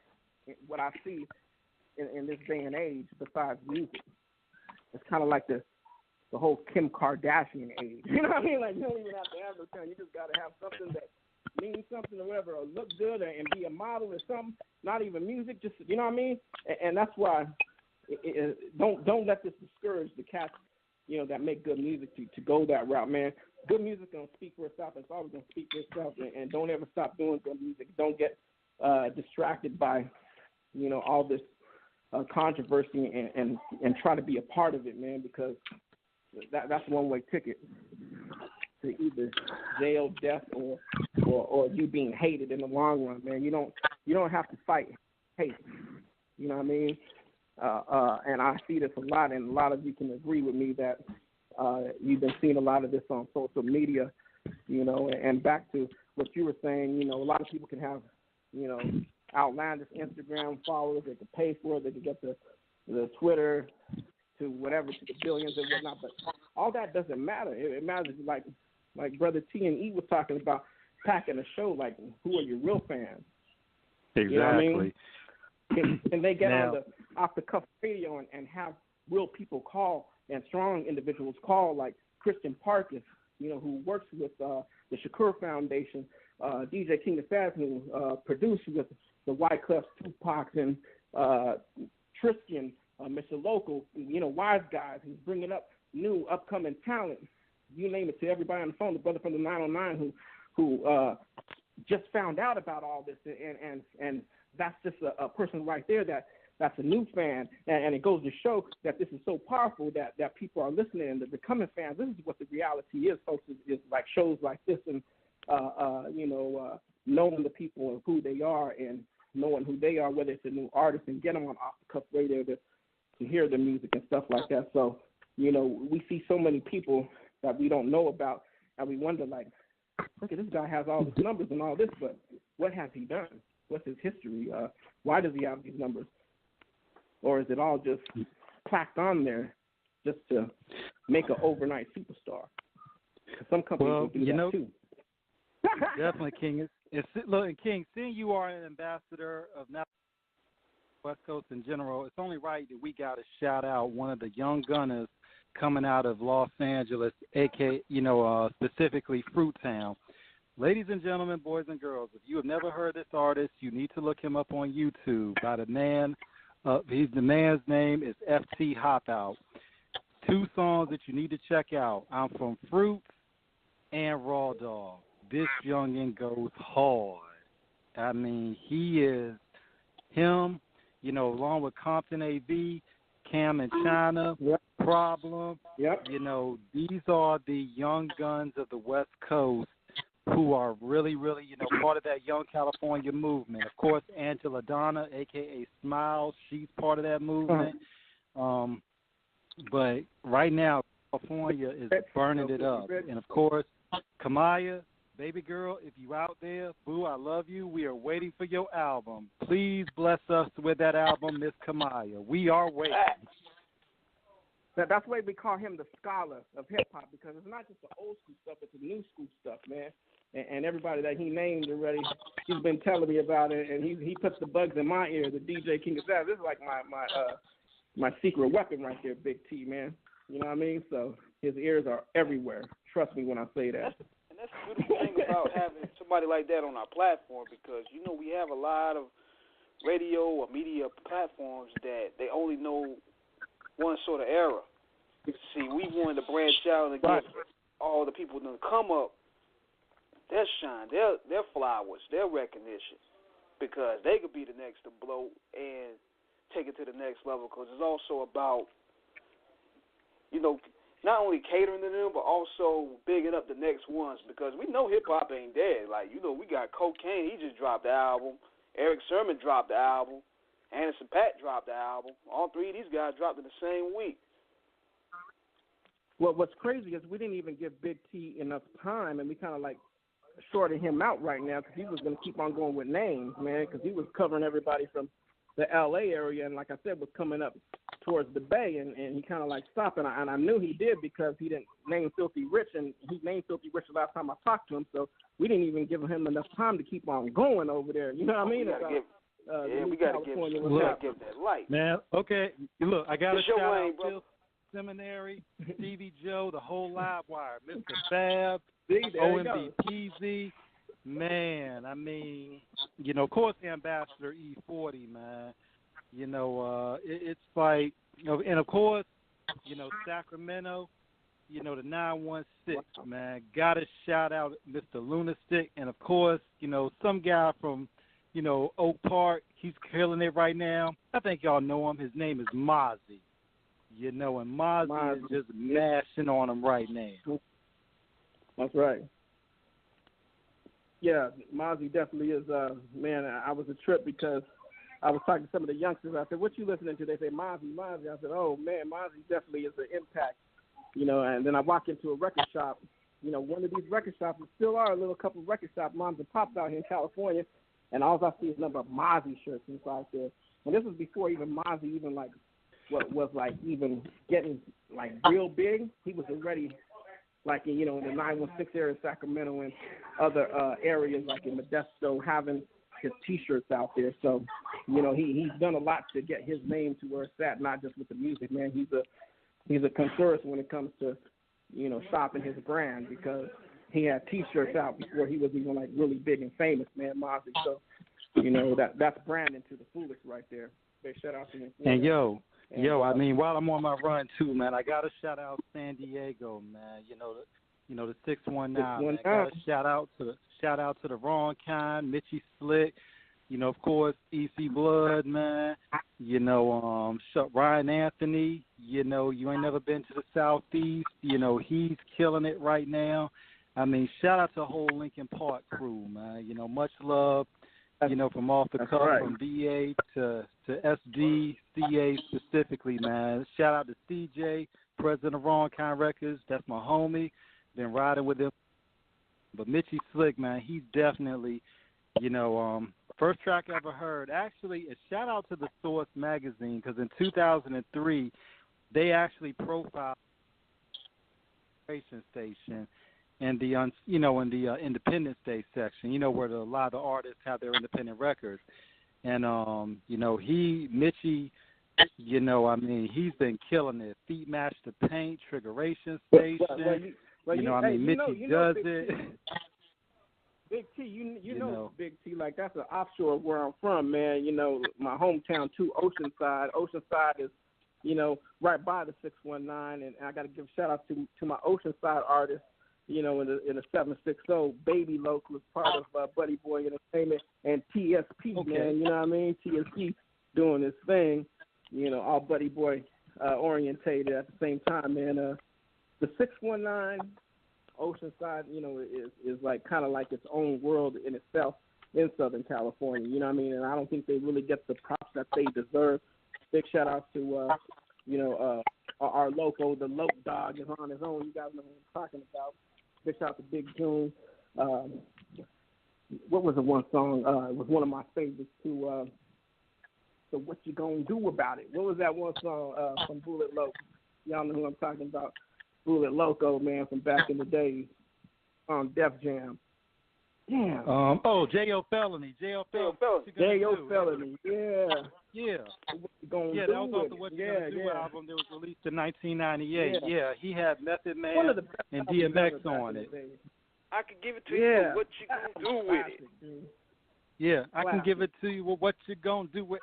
I can, man. Yeah, man. Yeah. But to have DMX and Method Man on that track, woo, it's like, man. Way before Method Man. I actually got that album too. Yeah, and he's one cool dude too, man. I met him personally, had him on my show a long time ago, man. Good brother, man. 619, definitely. We got to start giving San Diego and that whole area, more Southern California, props, man, because they sure deserve it, man. They sure did a lot for hip hop. You know what I mean? Yeah, man. Shout out to Manamet. Shout out to Logan. Manamet Imperial, Lucid, yeah, man. Shout out to everybody out on the block out there repping. And even my dog, speaking of Lincoln Park, Nick Cannon, man. Big shout out to Papa Cannon too, man. I got to work with the Cannons. I'm still down in cahoots with the Cannons over there, man. So, big shout out to the whole Cannon family. Yeah.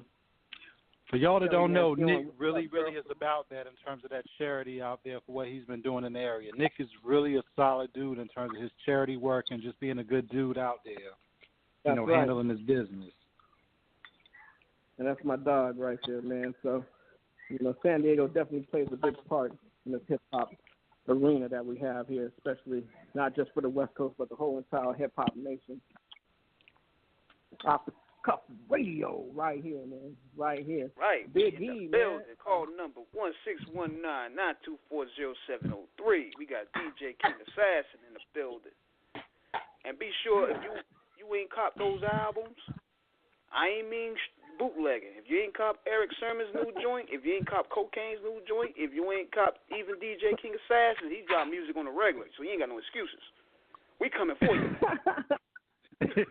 That's right. Yep. And you can even just Well, stream it. Even if definitely. you don't buy it, man, just go on Spotify, and stream us. We're all there, man. You know what I mean? So it means a lot to everybody to support every artist, with good music. But you know what's wild, though, every man, artist is that hops on the station. But you know what's wild, brother, is that we have a lot of people that we ain't realize Tupac has such a big bass like that. I knew he had a big bass, but I didn't realize till we started doing radio that this guy here is like, he's on Gandhi levels. You feel what I'm saying? Right. He's on Gandhi levels, and what's crazy is also he still has music coming out now that hasn't really been heard. And to tie this question here, like, I didn't know there was an original version of Dear Mama until you posted it up. So how did you get your hands on that? Man, it's a trip. I got my hands on it because of Yaki Gaddafi's mom, Yasmin Fula. She had a copy of everything that Tupac did, and I didn't even have a copy of it. And big shout out to her for that, and Candyman, because Candyman, he was really like the only person like really solidify a lot of the stuff that I was telling him like he knew already about. It was crazy because I had told him the story about Yo-Yo, and if you read that story about Dear Mama and why the original version never came out was because of a sample from Yo-Yo that was in there that we had to take out. So if that part that we put in there would have like been clear, then you would hear this version. I don't know if y'all can play it, then you would hear this version, but that whole song had to be revamped with singing and everything because of the clearances.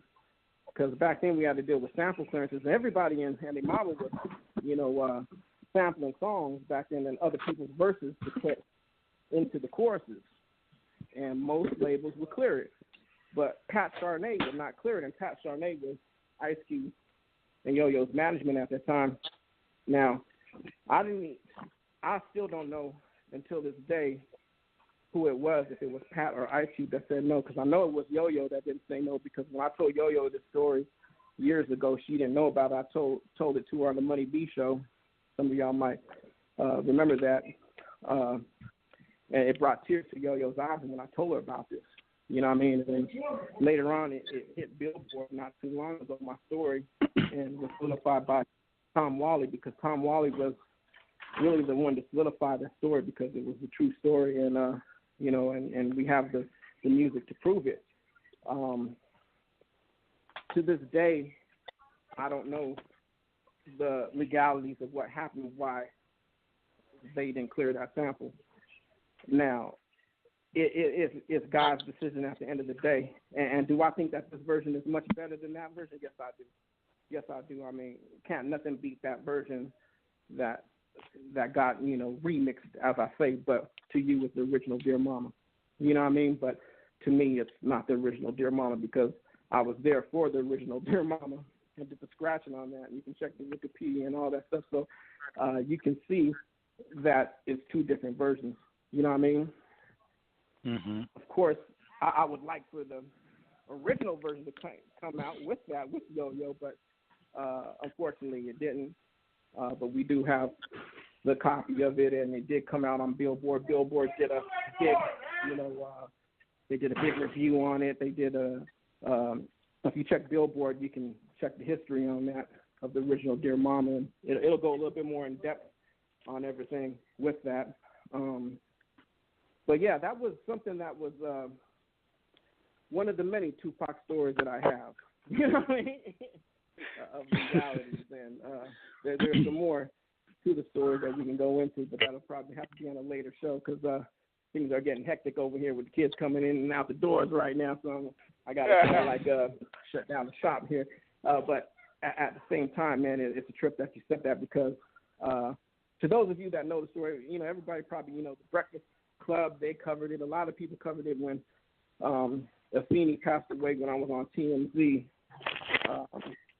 They had did a little write-up on that a few years back, and a lot of people might have heard of it, and a lot of people still might not have. So we can get into that a little later if you want to play that. But, yeah, man, what a trip, man. It's a trip how time flies by, and sometimes we forget about the songs that make the original songs that people think are the original songs that ain't the original songs due to legality. That's all. You know what I mean? And people ask me, why are you upset at that or anything like that? And I go, no, I'm not upset about that because, you know, it was just scratching that took that part out to put, you know, singing hooks on it. The music, basically, if you hear the music, it's the same, basically, but the whole feeling is kind of like different now with the singing. And I truly, me personally, I like the version with the singing better than the scratching. You know what I mean? So that's how I feel. But at the same time, there wouldn't be that version if there wasn't this version, if that makes sense. So right. Yeah. And I know you gotta shut down the shop a little bit shortly, but we was talking about the 20 Years Later project, and you know, since Tupac died, we had like millions of mixtapes coming out about him, like tribute mixes. We heard some good ones, we heard some really bad ones, we heard some struggle ones, we heard clones that pretend to be Tupac to be on there. But what was the biggest challenge in making yours stand out? Well, it's like when I made my mixtape, it wasn't really for, you know, a 20-year celebration or 15-year celebration. It was just done upon time when I felt in my heart to do it, because it was hard to do it. When you know somebody personally, it's hard because it's a friend, and to like go through that, through the emotions and to be, you know, connected with the person and then they're gone, it's kind of hard. You know what I mean? For me, it was, at least. Like, I really didn't, like, at that point, I really just wanted to stop doing music. I didn't even want to be a part of this shit no more, because he was cussing. But at the same time, it was a lot of hatred in my heart for hip-hop because of that. You know what I mean? Because, you know, I felt like a part of me died, too. You know what I mean? When that happened.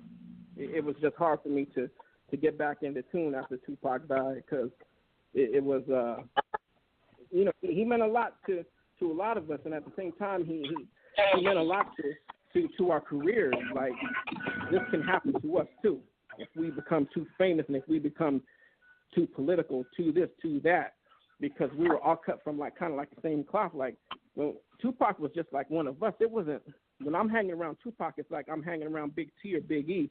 It didn't seem like he was a friend, you know what I mean? It wasn't like, you're Tupac. No, I grew up knowing Tupac, you know what I mean? So it was like friends growing up type of stuff, and it wasn't like a situation where he was like Tupac. Yeah, and I think a lot of people can feel me that knew Tupac at the time.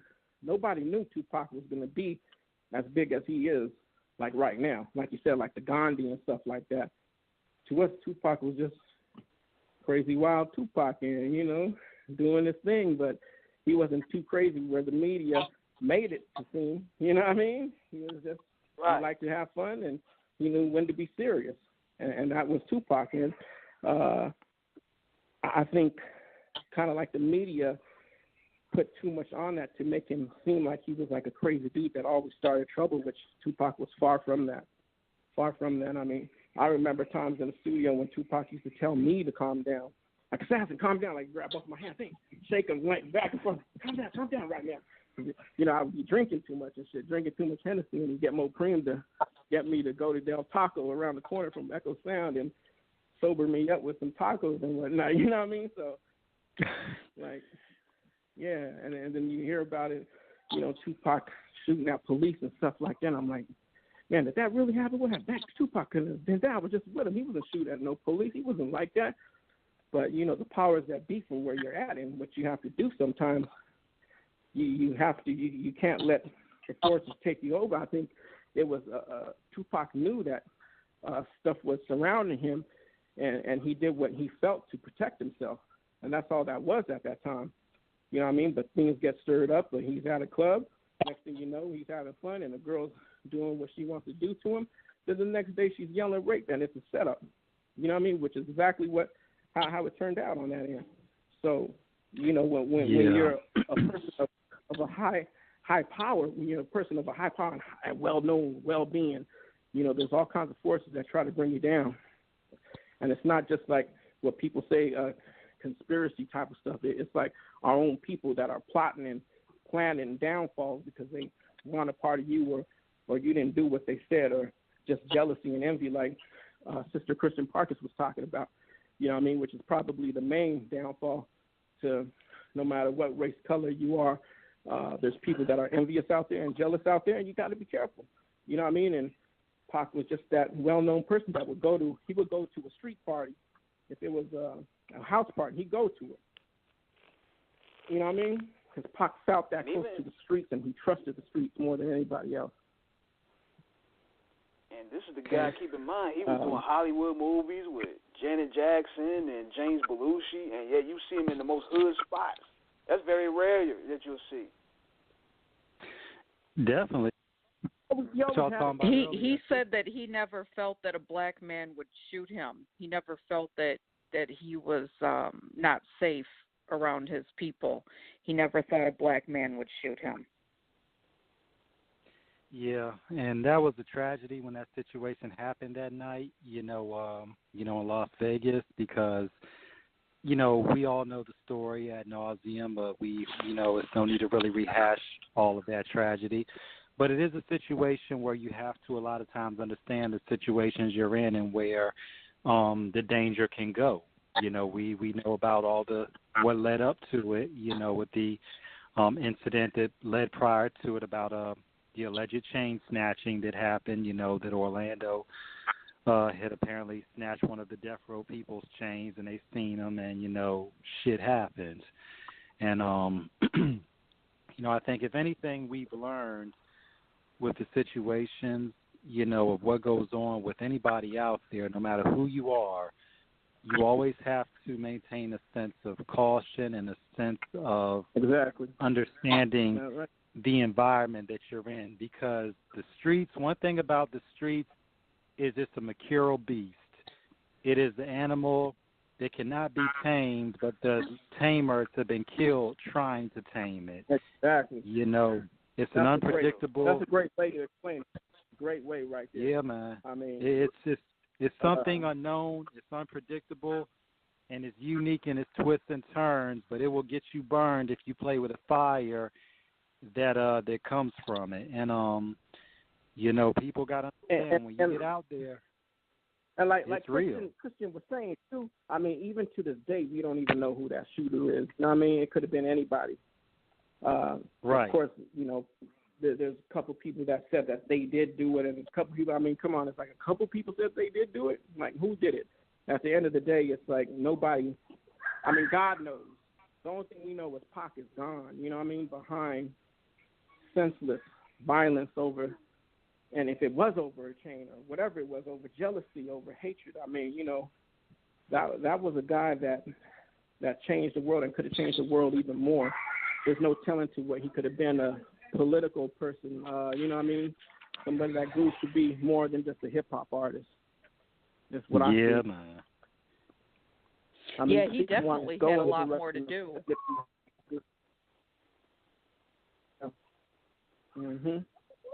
And it's great that we have people like Christian Parkes right here, holding the torch up, doing these nonprofit organizations for the kids with autism and stuff like that, because that's the only way we can really change the world is to our kids right now. We have to think of course, the generation that's out there now, because there's feet that definitely. So like, what even listen to, we listen to, because that's what our parents did. They let us listen to the old school R&B that meant today is hip hop. Yeah, that's right. Hip hop comes from R&B, old school 70s disco, oops, breaks. The breaks came from the break dance came from and all the rest of everything else we're talking about to this day on. Like Pac said, ain't nothing like the old school. Nothing like the old school. And that's yeah, man, that's to get off the show then. Throwback right there. That's right. But yeah, man, we about to wrap this thing up, man, because I don't want to get thrown off the air as we chopping it up. So we gonna definitely set up a part 2 you're definitely welcome to come back around anytime, man, because, this is a long time coming, but, we work on God's ways, and it was a perfect time for us to really combine our two brands together and give the people something that they can study up on, look forward to, and check out. That's right, and big shout out to Lloyd L.A. Alves out there. Big shout out to Kristen Parkes, man. I'm going to be bringing her on all my interviews too, man. So whatever I'm doing, whatever I touch, you touch. You know what I mean? And it's just an honor and a blessing. We need part 2 coming so we could be off the cuff and off the hook and off the heezy. Believe me, right over here, off the cuff radio. Where else can you be right here, man? You understand me? Yeah. DJ King of Sass glasses. Yeah. Don't touch that dial. Y'all better tune in. I gotta make this announcement too. Sunday night we're gonna do a special episode. We got my man Young Bleed from the concentration camp and the No Limit affiliate. He gonna be on the show Sunday night, so definitely check us out. 9 p.m. 6 Pacific, 8 Central Time. Yeah, man. That's right. Do that there. Yeah, y'all do that. Young Bleed.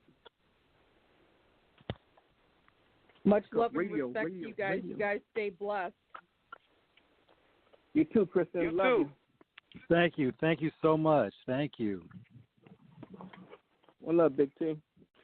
So, this is Rick Capo, a.k.a. King Eric, signing out of here with DJ King Assassin, signing out with T. The Facts. Big shout out to the rest of the Off the Cuff Radio team, Da Vinci Clothing, support Cocaine's album that just dropped, Finger Rolls, and www.buddyboyentertainment.com. You know what it do. Holla back. Yeah. Yeah.